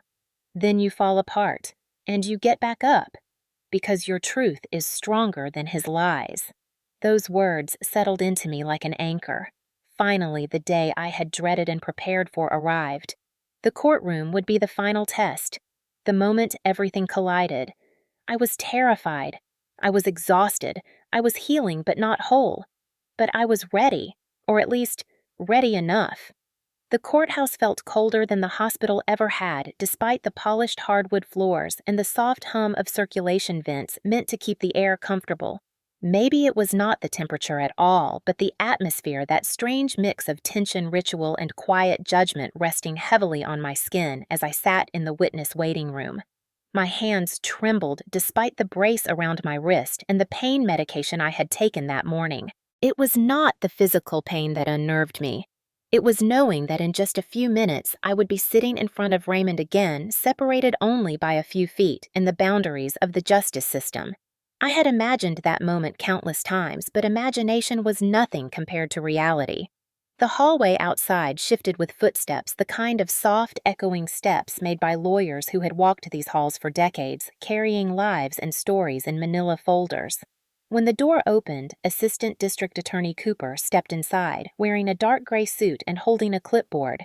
His expression was focused, determined, but gentle enough to counter the panic rising in my chest. "You are up next," he said quietly. "Are you ready?" I swallowed hard. "No, but I will do it anyway." He nodded. "That is enough." He helped me stand slowly, mindful of the tension in my ribs. Every breath was still a negotiation between discomfort and necessity. As we walked down this hallway, Cooper spoke in a low, steady voice. "Remember to breathe. Look at me or look at the judge, not at him. The defense will try to rattle you. Answer clearly and truthfully, but do not let them pull you into emotional traps." The doors to the courtroom opened. The room was larger than I expected, with high ceilings, rows of wooden benches, and the state seal carved into the wall behind the judge's bench. The jury box sat to the left, partially filled with middle-aged women and older men who seemed to study every person entering the room. I kept my gaze focused on Cooper's shoulder as he guided me toward the witness stand. But even with my focus narrowed, I still felt him. Raymond, sitting at the defense table in a cheap navy suit, hair combed back too neatly, jaw clenched as if holding back contempt. I did not look directly at him, but I saw enough in my peripheral vision to confirm what I feared. He looked at me with the same cold disdain that had once filled our hallway the night he pushed me through a window. Not remorse, not fear, but anger that he was finally being challenged. My stomach twisted. Cooper gave a subtle nod of encouragement as I stepped onto the witness stand, raised my right hand, and took the oath. My heart pounded so loudly I worried the microphone would pick it up. Once seated, Cooper approached the podium. His voice was calm, guiding me through my direct testimony step by step. He started with simple background questions. My age, my occupation, my relationship to Raymond, how long he had been in my life. The jury watched closely as I answered each one, feeling the weight of their attention settle over me like a spotlight. Then Cooper moved into the events of the night. His questions were clear and firm. What happened when you arrived? How did Raymond behave? Did he block your exit? Did he touch you before the fall? Did you consent to being near the window? At each question, I answered truthfully, describing every detail I remembered. My voice wavered at moments, especially when describing the shove, the fall, the cold wind swallowing me. But Cooper kept me grounded. Then came the moment I feared most. "Your Honor, the prosecution requests permission to introduce Exhibit C through Exhibit G." Judge Morales nodded, and the bailiff moved to distribute photo packets to the jury. Cooper displayed the enlarged images on the courtroom's projection screen, still frames from the hallway baby monitor camera. My breath caught as I saw myself frozen in time. The image of Raymond advancing toward me, the image of his hands on my shoulders, the blurred frame of my body tumbling backward through the window. A ripple of shock traveled through the jurors. One woman in the front row covered her mouth. I felt the sting of tears, but blinked them back. Cooper asked gently, "Is this the moment you described?" I nodded. Yes. This is when he pushed me. It was surreal watching those seconds replayed in still frames. Strange how violence could be captured so plainly documented with such clarity when living. It had been chaotic and terrifying. After the last image faded from the screen, Cooper continued presenting forensic reports, medical records, and the neighbor's audio transcript. The courtroom felt heavier with each piece of evidence, as if the truth was building into something undeniable. When Cooper finally finished, he gave me an encouraging look. "No further questions, Your Honor." My pulse spiked. This was the moment I dreaded. Defense, cross-examination. Raymond's attorney, a sharp-faced man named Gallagher, stood slowly and approached the podium with a measured calm that instantly set me on edge. "Ms. Whitmore," he began, his tone smooth and practiced. "You claim that my client pushed you." I nodded. "Yes." He clasped his hands behind his back and began to pace a few steps. "Yet you were standing very close to an open window. Anyone could lose their balance in such a situation, correct?" I stared at him, keeping my voice steady. "I did not lose my balance.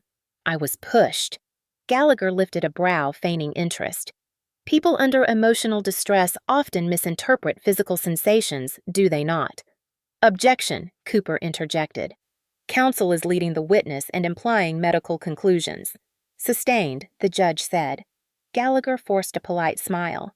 "Let me rephrase. You were upset that evening, were you not?" "No. I was scared, not upset. And fear affects perception." "Correct. Fear does not fabricate what happened," I said clearly. He shoved me.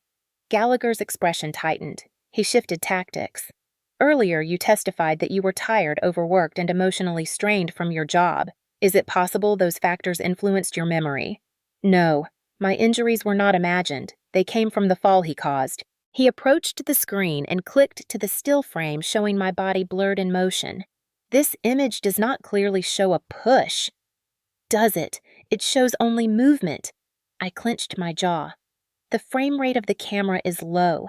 It does not capture every millisecond, but the before and after show exactly what happened." Gallagher's voice hardened. "Or perhaps you stepped backward. Perhaps you turned too quickly. Perhaps my client attempted to steady you." I felt my heartbeat spike. "No." "That is not true." A few jurors leaned in. Gallagher saw it and pressed on. "You admit you did not see his hands in the exact moment your body passed through the window." "Because I was falling," I said sharply. "Because he shoved me." Gallagher paused, feigning thoughtful concern. "Did you consume any alcohol before arriving at the house?" "No." "Any medication that might impair balance?" "No." "Any emotional conflict with my client earlier in the week that might have made you overreact?" I stared at him incredulous. He had come to my house pounding on my door. He had threatened me. He had demanded money. Yes, we had conflict, because he was unstable. Gallagher turned slightly toward the jury. "Unstable is a subjective term, is it not?" "So is attempted murder," I replied before I could stop myself. Cooper winced slightly. Gallagher seized the moment. "Ladies and gentlemen, note the witness's emotional volatility. This is not about emotion. This is about facts." My breath shook as I refocused. He stepped toward me with a patronizing calm. "Ms. Whitmore, trauma can alter memory. You were concussed. You were frightened. You were overwhelmed. Is it not possible that your mind filled in the details?" A surge of clarity cut through my panic. Raymond's hands on my shoulders were not a detail. They were reality. I could still feel the pressure, the voice that told me I did not get to walk away, the hatred in his eyes, the force of the shove. I met Gallagher's gaze steadily. "My memory is not altered. My mind is not filling anything in." He pushed me. "That is the truth." Gallagher exhaled sharply through his nose, annoyed that his tactics were failing. He shifted again. "Are you aware that your mother initially stated you slipped?" My throat tightened. "Yes." Because she was terrified of him, terrified of losing him, terrified of facing the truth. Gallagher pounced. Or perhaps she told the truth the first time and changed her story later out of pressure from law enforcement. Objection. Cooper snapped. Speculation. Sustained, said the judge. Gallagher straightened his tie, annoyed but undeterred. Then, let me ask it plainly. Is it possible you are misremembering? No. It is not possible. Is it possible you stumbled? No. Is it possible you fell on your own? No. Gallagher leaned in, eyes sharp. Then how do you explain the fact that my client insists he tried to catch you? I felt the tremor in my chest, the anger rising in a wave so strong it nearly stole my breath. I explain it by saying he is lying. He did not try to catch me. He pushed me. Gallagher opened his mouth to push further, but before he could speak, Cooper rose. Objection. The witness has answered the question multiple times. The judge nodded. Sustained. Move on, counselor. Gallagher inhaled deeply, looked at me once more, then returned to his table. No further questions. My hands trembled as I exhaled a long, shaky breath. Cooper gave me a small, reassuring nod. I had survived cross-examination, not gracefully, not perfectly, but truthfully, and sometimes truth was enough. The second day of the trial began with a heaviness that felt different from the day before. It was not the same sharp dread that had knotted my stomach when I first stepped into the courtroom. This time, the weight felt thicker, slower, almost suffocating. Because today was the day my mother would testify. I barely slept the night before. Every time I closed my eyes, I saw her face as she stood in my hospital room, torn between the daughter she brought into the world and the man she chose to stand beside. I had tried to prepare myself for whatever she might say on the stand, lies, half-truths, pleas for mercy.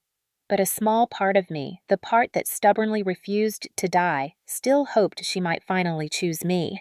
That hope terrified me more than anything.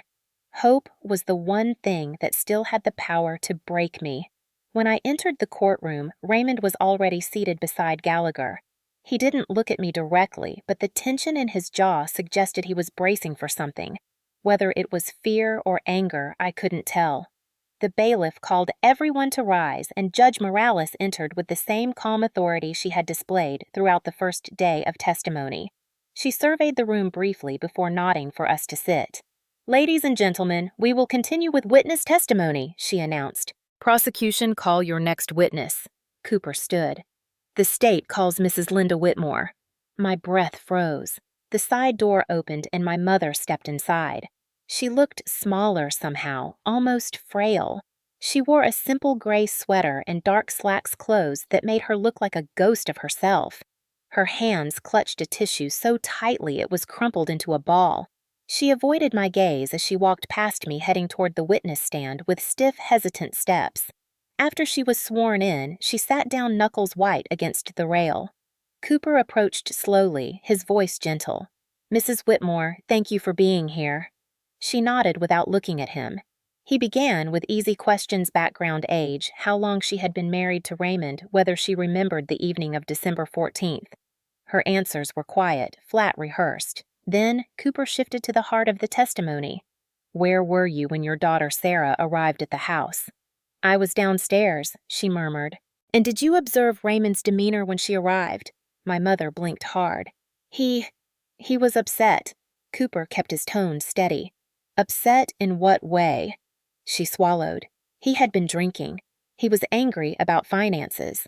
Did he yell? Yes. Did he block Sarah from leaving the house? My mother hesitated. For a long moment, she did not answer. She stared at her lap as if willing her voice to stay silent. Mrs. Whitmore Cooper repeated carefully, did he block her? Finally, she whispered, yes. A soft rustle drifted through the courtroom. It was the first time she had openly admitted anything that resembled the truth. Cooper glanced at me briefly before continuing. Did you witness any physical contact between Raymond and Sarah that night? My mother's breath hitched. She squeezed the tissue so hard it tore. Please answer the question, Mrs. Whitmore. Her voice shook so violently I barely recognized it. He pushed her against the wall. My heart pounded so hard I felt it in my ribs. Cooper nodded, and after that, she shook her head, tears slipping down her cheek. I didn't see the rest. Everything happened so fast. Cooper stepped closer, lowering his voice. Mrs. Whitmore, did you initially tell police that your daughter slipped? My mother flinched as if slapped. I was confused. I didn't realize what I was saying. He pressed gently. Or were you afraid of your husband? Her chin quivered. Yes, I was afraid. A murmur swept through the courtroom. Gallagher shifted uncomfortably at the defense table. Cooper did not push her further. Instead, he turned to the judge. No further questions at this time. Judge Morales nodded. Defense your witness. Gallagher stood smoothing his tie, wearing the same smug mask he had used on me the day before. Mrs. Whitmore. He began, You love your husband, do you not? My mother wiped her cheeks with the shredded tissue. Yes. And you do not want to see him go to prison. She closed her eyes. No. You told police more than once that your daughter slipped, correct? She winced. I said that at first, yes. And you said so because it was the truth, didn't you? My mother shook her head quickly. No, I said it because I was scared. Gallagher paced slowly. Scared of what? That your daughter would blame him, that the police would misunderstand, that the situation would be blown out of proportion. My mother's shoulders shook. No, that he would hurt me if I told the truth. The courtroom reacted immediately. A gasp from the jury. Someone whispered, Oh my God! Even the judge's expression tightened. Gallagher froze, thrown off script. He cleared his throat and tried again. Mrs. Whitmore, are you telling us your husband has been abusive to you? Her voice broke the dam, finally cracking. Yes, for years. The silence that followed was so complete it felt like something supernatural had swept through the courtroom. Gallagher scrambled. Mrs. Whitmore, are you speaking under stress? Are you upset? Could your emotions be affecting your memory? She lifted her head then the first time she looked fully at him, and her expression was something I had never seen before. Clarity. Painful, piercing clarity. My memory is fine. I lived with him. I know what he is. And what he did. Her voice trembled but did not break. And he pushed my daughter through that window. A sob escaped her as she finally looked at me. I'm sorry, baby. I should have protected you. For the first time since the fall, tears burned my eyes uncontrollably. Gallagher looked pale now, his confidence cracking. He tried one last time to regain control. Mrs. Whitmore, just to be clear, are you saying your previous statements to police were lies? Yes, she whispered. Because I was terrified. Because he told me to say it. Because I thought if I said the truth it would get worse. I thought he'd kill us both. The courtroom exploded into murmurs again. The judge struck her gavel sharply. Order! Order! Gallagher stood frozen, unable to salvage the moment. He finally muttered, No further questions. My mother collapsed inward, covering her face with both hands, sobbing quietly. The judge allowed a brief recess. As people stood, I watched Raymond from across the courtroom. His face had twisted into something vicious and hateful, the mask finally falling away. He glared at my mother with pure venom, jaw clenched so tightly a vein bulged at his temple. For the first time, I realized that my mother's breakdown was not weakness. It was survival, and her choosing the truth finally painfully was the very thing that broke his power in front of everyone. As the bailiff escorted him out, Raymond jerked forward, snarling at her under his breath. You'll pay for this! The deputies tightened their grip on him immediately. But the damage was already done. His final threat was not strength. It was fear. And everyone in the courtroom saw it. For the first time in years, my mother chose me. And for the first time ever, he had no one left to hide behind. The sentencing hearing took place 3 weeks after the verdict. But the gravity of the moment felt like it had been building for years, as if every bruise, every threat, every whispered apology from my mother, every night I spent wondering when Raymond would explode, all of it had been leading toward this single day. I sat in the second row of the courtroom, no longer in a wheelchair, but still moving cautiously, my ribs wrapped tightly beneath my blouse. My left wrist remained in a brace, stiff and sore, but functional enough to hold the small notebook where I had written down the things I wanted to say if given the chance. My breath trembled with each inhale, though not out of fear anymore. It was anticipation. It was closure pressing against the edges of my lungs. The courtroom was quieter than during the trial. Fewer reporters, fewer onlookers. Just the core group, the judge, Raymond's attorney, the prosecution team, a few victims' advocates, Mark seated beside me, and my mother sitting on the other side of the aisle, clutching a tissue so tightly I wondered if she even felt her own hands anymore. Raymond entered the courtroom in an orange jumpsuit, wrists and ankles cuffed, two deputies flanking him. Seeing him like that, the man who had dominated every room I'd seen him in for most of my life, was surreal. He was still broad-shouldered, still imposing physically, but something in his posture had changed. His arrogance had shriveled into something sharper and more desperate. His eyes darted around the room, first landing on my mother with a look that flashed between rage and betrayal, then shifting to me with a cold, poisonous glare that mirrored the one he'd given me the night he threw me through the window. The judge entered and everyone rose. Once we were seated again, she began reviewing the charges to remind the court of the gravity of the crimes: attempted homicide, aggravated assault, domestic violence, felony battery, and witness intimidation. Hearing the list spoken aloud sent a shiver down my spine, not because I doubted it, but because it was the first time someone in power had named out loud what I had lived through. The judge turned to the prosecution. "Does the state wish to make a final statement before sentencing?" ADA Langford stood buttoning his suit jacket. His voice carried a steady, unwavering resolve. "Your Honor, the defendant's actions were not the result of a momentary lapse of judgment, nor an isolated incident. They were the culmination of years of escalating violence, intimidation, and manipulation." He pushed Ms. Whitmore through a second-floor window with full intent to harm, possibly kill. The evidence was overwhelming, the testimony consistent, the danger ongoing. A harsh sentence is not only justified, it is necessary. Then he sat. The judge nodded and turned to the defense. "Mr. Gallagher." Gallagher rose. He looked worn down, as though the trial had aged him by a decade. "Your Honor, my client maintains that this was a tragic accident. He was intoxicated, overwhelmed, and emotional. He never intended." The judge cut him off gently but firmly. "Intent was established at trial, Counselor. Please keep comments focused on sentencing." Gallagher stiffened. "Understood." He shifted his tone, softening it slightly. "I ask that the court consider my client's lack of prior felony convictions and his potential for rehabilitation." The judge listened politely, but her expression didn't shift. When he finished, she turned to Raymond. "Mr. Holloway, you may speak if you wish." Raymond stood slowly, chains clinking. For a moment, he said nothing. Then he faced the judge and began in a strained, practiced voice.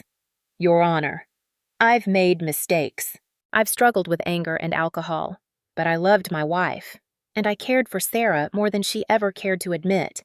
My stomach churned. He continued. "She's lying. She always wanted to make me look bad." She deliberately. Judge Morales raised a hand. "Enough. This is not the time to retry the case. If you wish to express remorse, do so." Raymond's mouth twisted. "I'm sorry she got hurt. That was all." The coldness in his voice hung in the air like smoke. The judge turned her gaze toward me. "Ms. Whitmore, would you like to address the court before sentencing?" I hadn't expected her to invite me to speak, even though the victim advocate said it might happen. My hands shook slightly as I stood Mark steadying me with a quiet nod. I walked forward until I could feel the weight of the courtroom behind me. My voice trembled but didn't break. "Your Honor." I began, looking first at the judge, then at the jury box now filled only by empty chairs, then finally at Raymond. "I am here today not because of what happened in one moment, but because of what happened over years. Years of fear, years of walking on eggshells, years of hearing my mother cry behind closed doors, years of pretending everything was fine so he wouldn't get angry." My throat tightened, but I kept going. The night he pushed me through that window, I truly believed I would die. I remember falling. I remember the cold. I remember thinking, this is how my story ends. But it didn't end. I lived, and I will keep living. I turned toward Raymond fully now. You didn't just break my bones. You broke my trust, my family, my sense of safety. But you didn't break me. Not forever. Not anymore. I stepped back. Thank you, Your Honor. The judge nodded once. Then she looked at Raymond with a steadiness that made the entire room go still. Mr. Holloway, please rise. Raymond stood chains rattling once more. After reviewing the evidence, the severity of the injuries, the history of domestic abuse, the testimony provided by both the victim and additional witnesses, and your continued lack of genuine remorse, I hereby sentence you to 24 years in state prison. A stunned silence filled the courtroom, sharp, clean, absolute. My breath caught. Not gasps, not whispers, just silence as if time itself paused. The judge continued. This sentence reflects the seriousness of your actions and the danger you pose to others. You are to have no contact of any kind with Ms. Whitmore or Mrs. Whitmore. Violations will result in additional penalties. She turned to the deputies. Take him. Raymond's face twisted into a look of pure, vicious hatred. As the deputies grabbed his arms and began to lead him away, he tried to pull back his voice, erupting in a vicious snarl. You think you're safe now? You think this is over? The deputies hauled him toward the door as he shouted his words, cracking with rage. You hear me, Sarah? You're going to regret this. The judge slammed her gavel. Remove him immediately. The door shut behind him, muffling the last echoes of his fury. The courtroom exhaled as one. I stood, shaking, tears welling, but not from fear. From release. From relief. From survival. Mark slipped an arm around my shoulders as my mother collapsed into sobs on the other side of the aisle, her guilt, grief, and exhaustion finally crashing over her. But I didn't go to her. Not yet. Maybe not ever. The judge spoke again, her tone softer now. Ms. Whitmore, justice has been served today. Take the time you need to heal, and remember what happened to you does not define you. Outside the courthouse, the winter air felt different, cold still, but clear light, almost merciful. For the first time in years, I breathed without fear. Justice had arrived, and with it a freedom I had never known. The weeks after Raymond's sentencing felt like stepping into a world I had never lived in before, one where the air did not vibrate with tension and the walls no longer held memories of footsteps I feared. But healing was not a single moment. It was a long, uneven path marked by small victories, unexpected setbacks, and quiet realizations that crept into my life slowly, patiently, like sunlight sliding across a dark room. I moved into a transitional housing apartment offered by the Victim Support Program, a modest one-bedroom unit on the outskirts of town with beige walls and a view of an empty parking lot. It was nothing glamorous, but it was mine. No shouting, no slammed doors, no fists hitting the wall, no icy silence hanging in the air like a warning. The first night I slept there, I woke up twice convinced I had heard Raymond's footsteps. My heart pounded so violently I could feel it in my ribs. But when I sat up and listened, all I heard was the hum of the refrigerator and the faint sound of a car passing by in the distance. The silence was so unfamiliar, it felt loud. My therapist told me that sometimes the absence of danger is as unsettling as danger itself. She told me healing would not feel like a straight line. She was right. Some mornings I woke up feeling almost normal. Other days I couldn't get out of bed because my chest felt too tight and the memories pressed too close. The nightmares still visited me less violently but consistently. In them, I fell through the window again and again, the moment replaying in endless loops until I jolted awake, drenched in sweat. My therapist taught me grounding exercises. Name 5 things you see, 4 things you can touch, 3 things you hear, 2 things you smell, 1 thing you can taste. Over time, the nightmares lost their sharp edges, softening just enough that I could sleep through the night occasionally. Physical therapy continued 3 times a week. Each session was a reminder of what my body had endured. The ribs healed slowly, stubbornly, sometimes aching sharply when I reached too far or breathed too deeply. My wrist regained movement, though the stiffness lingered. My balance took longer to return than I expected. The first time I stood on a platform for a balance test, I felt the room tilt, a phantom memory of falling, rushing back so forcefully I had to grab the railing. Laura, my physical therapist, steadied me gently. Trauma lives in muscles too, she said softly. Not just in the mind. She never rushed me, and that patience rebuilt a sense of safety I didn't know I craved. Mark visited often. He brought groceries, helped assemble cheap furniture, and made sure I didn't spend too many nights alone with my thoughts spiraling. Sometimes he talked about his mother, about the guilt that still gnawed at him. Other times we talked about nothing movies music, the strange comfort of late-night diners that never close.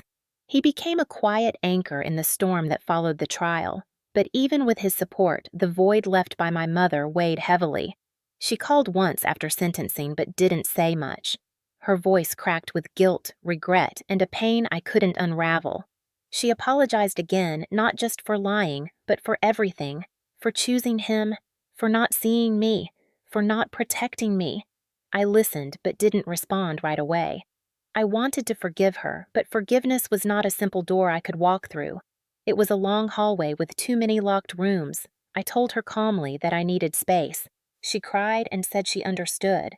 For the first time, she didn't ask me to come back. She didn't beg. She didn't justify Raymond's behavior. She just said she hoped one day I'd let her make things right. Maybe I would, but not yet. 3 months after the sentencing, an opportunity came unexpectedly. A colleague I knew through the hospital reached out and told me about an opening at a domestic violence advocacy center in Seattle. Victim support liaison, helping women navigate medical systems' legal paperwork safety planning. When she described the job, something stirred inside me. Not fear, not panic, but recognition. I knew what it felt like to stand on the edge of survival. I knew what it felt like to have no one believe you. I knew the sound of a slammed door that wasn't supposed to be threatening, but was. And I knew the kind of help that could save someone's life.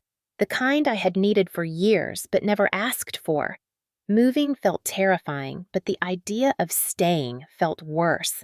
So I packed my few belongings into boxes that Mark helped tape shut, and 2 weeks later I found myself driving north, watching the miles stretch behind me like pieces of my old life I no longer needed to carry. Seattle was gray and rainy, soft rain that felt nothing like the snowstorm that had swallowed me the night I fell.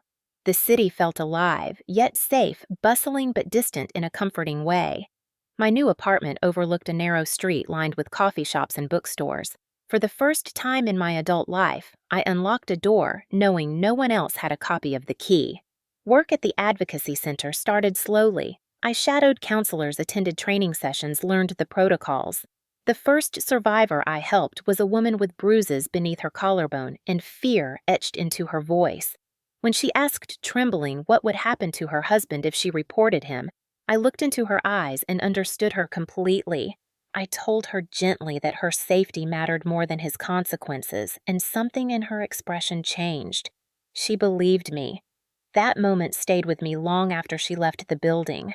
Healing wasn't just about what happened to me, it was about what I could do now that I had survived. About breaking cycles I had once been trapped in. About giving others the voice I almost lost. Months passed quiet but full. I built routines, morning coffee, evening walks, weekly therapy sessions that slowly became bi-weekly. The nightmares faded. The tremors in my hands eased. I laughed again genuinely for the first time in years. Sometimes I thought about my mother. Sometimes I didn't. I wasn't running from the past anymore, but I wasn't ready to reach back for it either, and that was enough. One rainy evening as I sat on my small balcony listening to the city's soft hum, I realized something profound. For the first time in my life, I wasn't bracing for impact. I wasn't waiting for a voice to rise or footsteps to thunder or anger to explode. The danger was gone. The fear had loosened, and though healing was still a work in progress, it was mine. A slow, steady reclaiming of everything I had lost, everything I had forgotten I deserved, and everything I was finally strong enough to build again. The letter arrived on an ordinary Tuesday, tucked between a utility bill and a coupon booklet, its envelope marked with the return address of the state correctional facility. My hands trembled the moment I recognized the name written in sharp, angry strokes across the top left corner, Raymond Holloway. For a long minute, I just stared at it, unsure whether I wanted to open it or burn it. In the end, curiosity won. I slid a finger under the flap and unfolded a single-lined sheet of paper filled with slanted handwriting. The first sentence was predictable. "Sarah, you have ruined my life."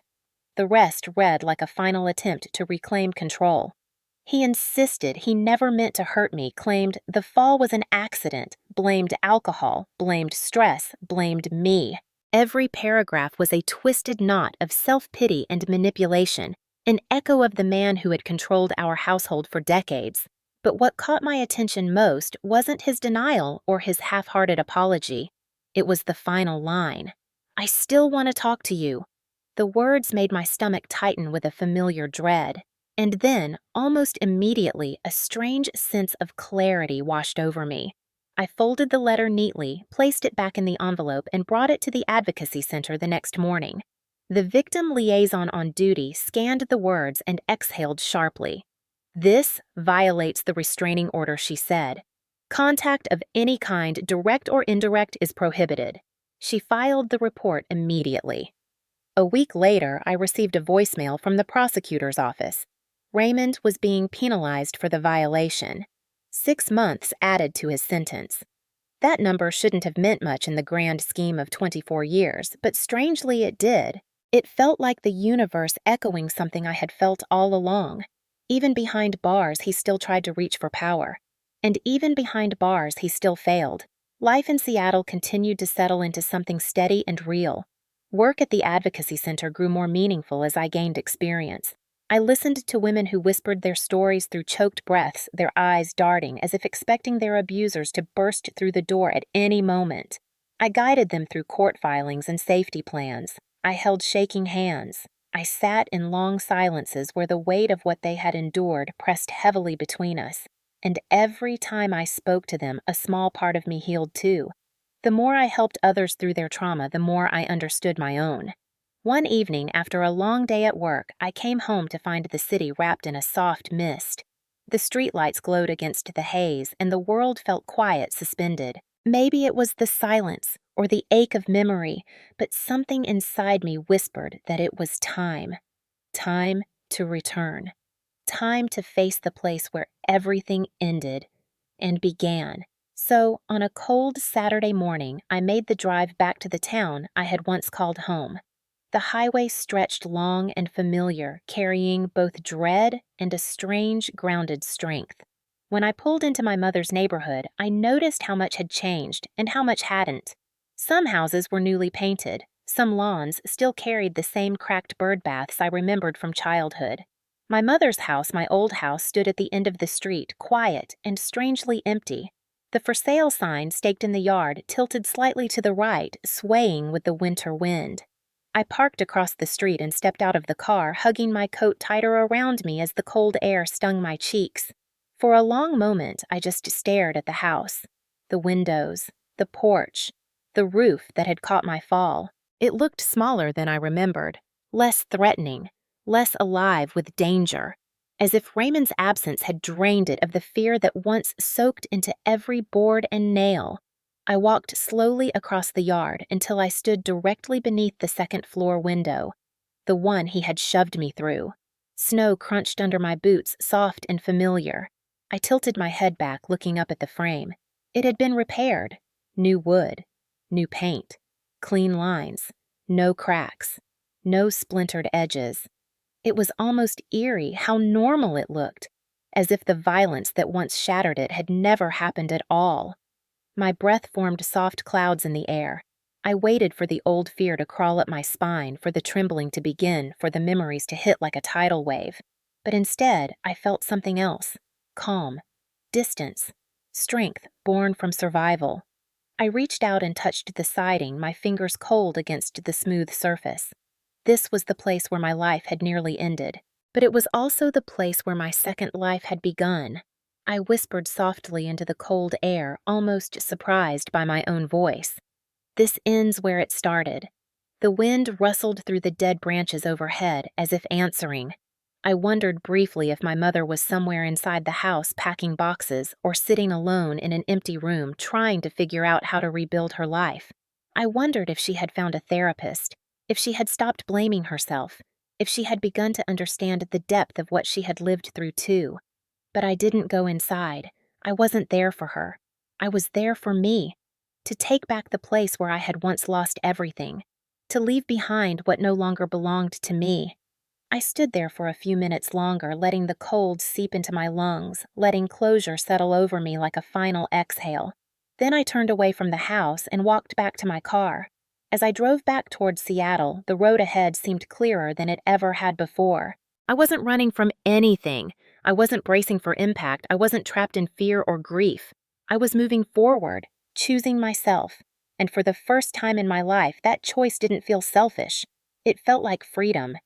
If you've stayed with me until the end of this story, I want to speak to you directly from a place deeper than fear, deeper than trauma, and deeper than the violence that almost took my life. I learned something in the months after that window shattered beneath me, something I wish someone had told me years earlier. Survival isn't just about staying alive, it's about reclaiming the pieces of yourself someone tried to break. And if you're here reading, whether you've faced your own version of a Raymond or watched someone you love shrink under the shadow of a man who controlled the room without ever lifting a hand, I want you to know this truth. You are not weak for staying. You are not dramatic for hurting. You are not broken for taking longer to heal than others expect. Trauma rewires the nervous system long before it leaves visible marks. It teaches you to measure your words, to anticipate moods, to walk softly in your own home. And even long after the danger is gone, the echoes remain in the body, in the breath, in the moments when you reach for a doorknob and freeze without understanding why. Healing doesn't come in a single moment. It comes in waves. Some quiet, some violent, some so gentle you almost miss them. Some so heavy you wonder if you will make it through the day. But if there is one thing I have learned, it is that healing is possible even when you don't feel ready for it, especially when you don't feel ready for it. Maybe your story is different from mine. Maybe it's quieter. Maybe nobody else knows. Maybe you've convinced yourself it wasn't that bad. Maybe you've carried the burden alone because you didn't want to burden anyone else. But I want to tell you something plainly, the way someone once told me, if another person ever made you feel unsafe in the place where you were supposed to feel most protected, that pain is real, that fear is real, and you deserve to be believed. You deserve to be heard. You deserve a life where you don't have to brace for impact. I know many people watching stories like this are over 50, 60, sometimes 70. You've lived long lives, raised families, buried. Loved ones worked jobs until your bones ached and carried more pain than most people ever talk about. And I know that for many of you, the generation you grew up in didn't allow you to speak about trauma. You were told to stay quiet, to endure, to forgive, to hold the family together no matter the cost. But silence is not strength. Bearing the weight alone is not noble. And staying with someone who hurts you is not love. If there is one thing I hope you take from my story, it is this. It is never too late to choose yourself. It is never too late to walk away. It is never too late to heal. Maybe you've never told anyone what you lived through. Maybe you've never spoken the truth out loud, even to yourself. Maybe you're scared of what people will think, what your children will say, what the neighbors will whisper. But the day I stood beneath the window that almost killed me, I realized something life-changing. The truth does not lose its power. Just because people are afraid of it, and neither do you. If you're reading this and you feel something tight in your chest, something painful or familiar, something you've buried for years, I hope you'll take a moment and breathe. Really breathe. You deserve peace. You deserve safety.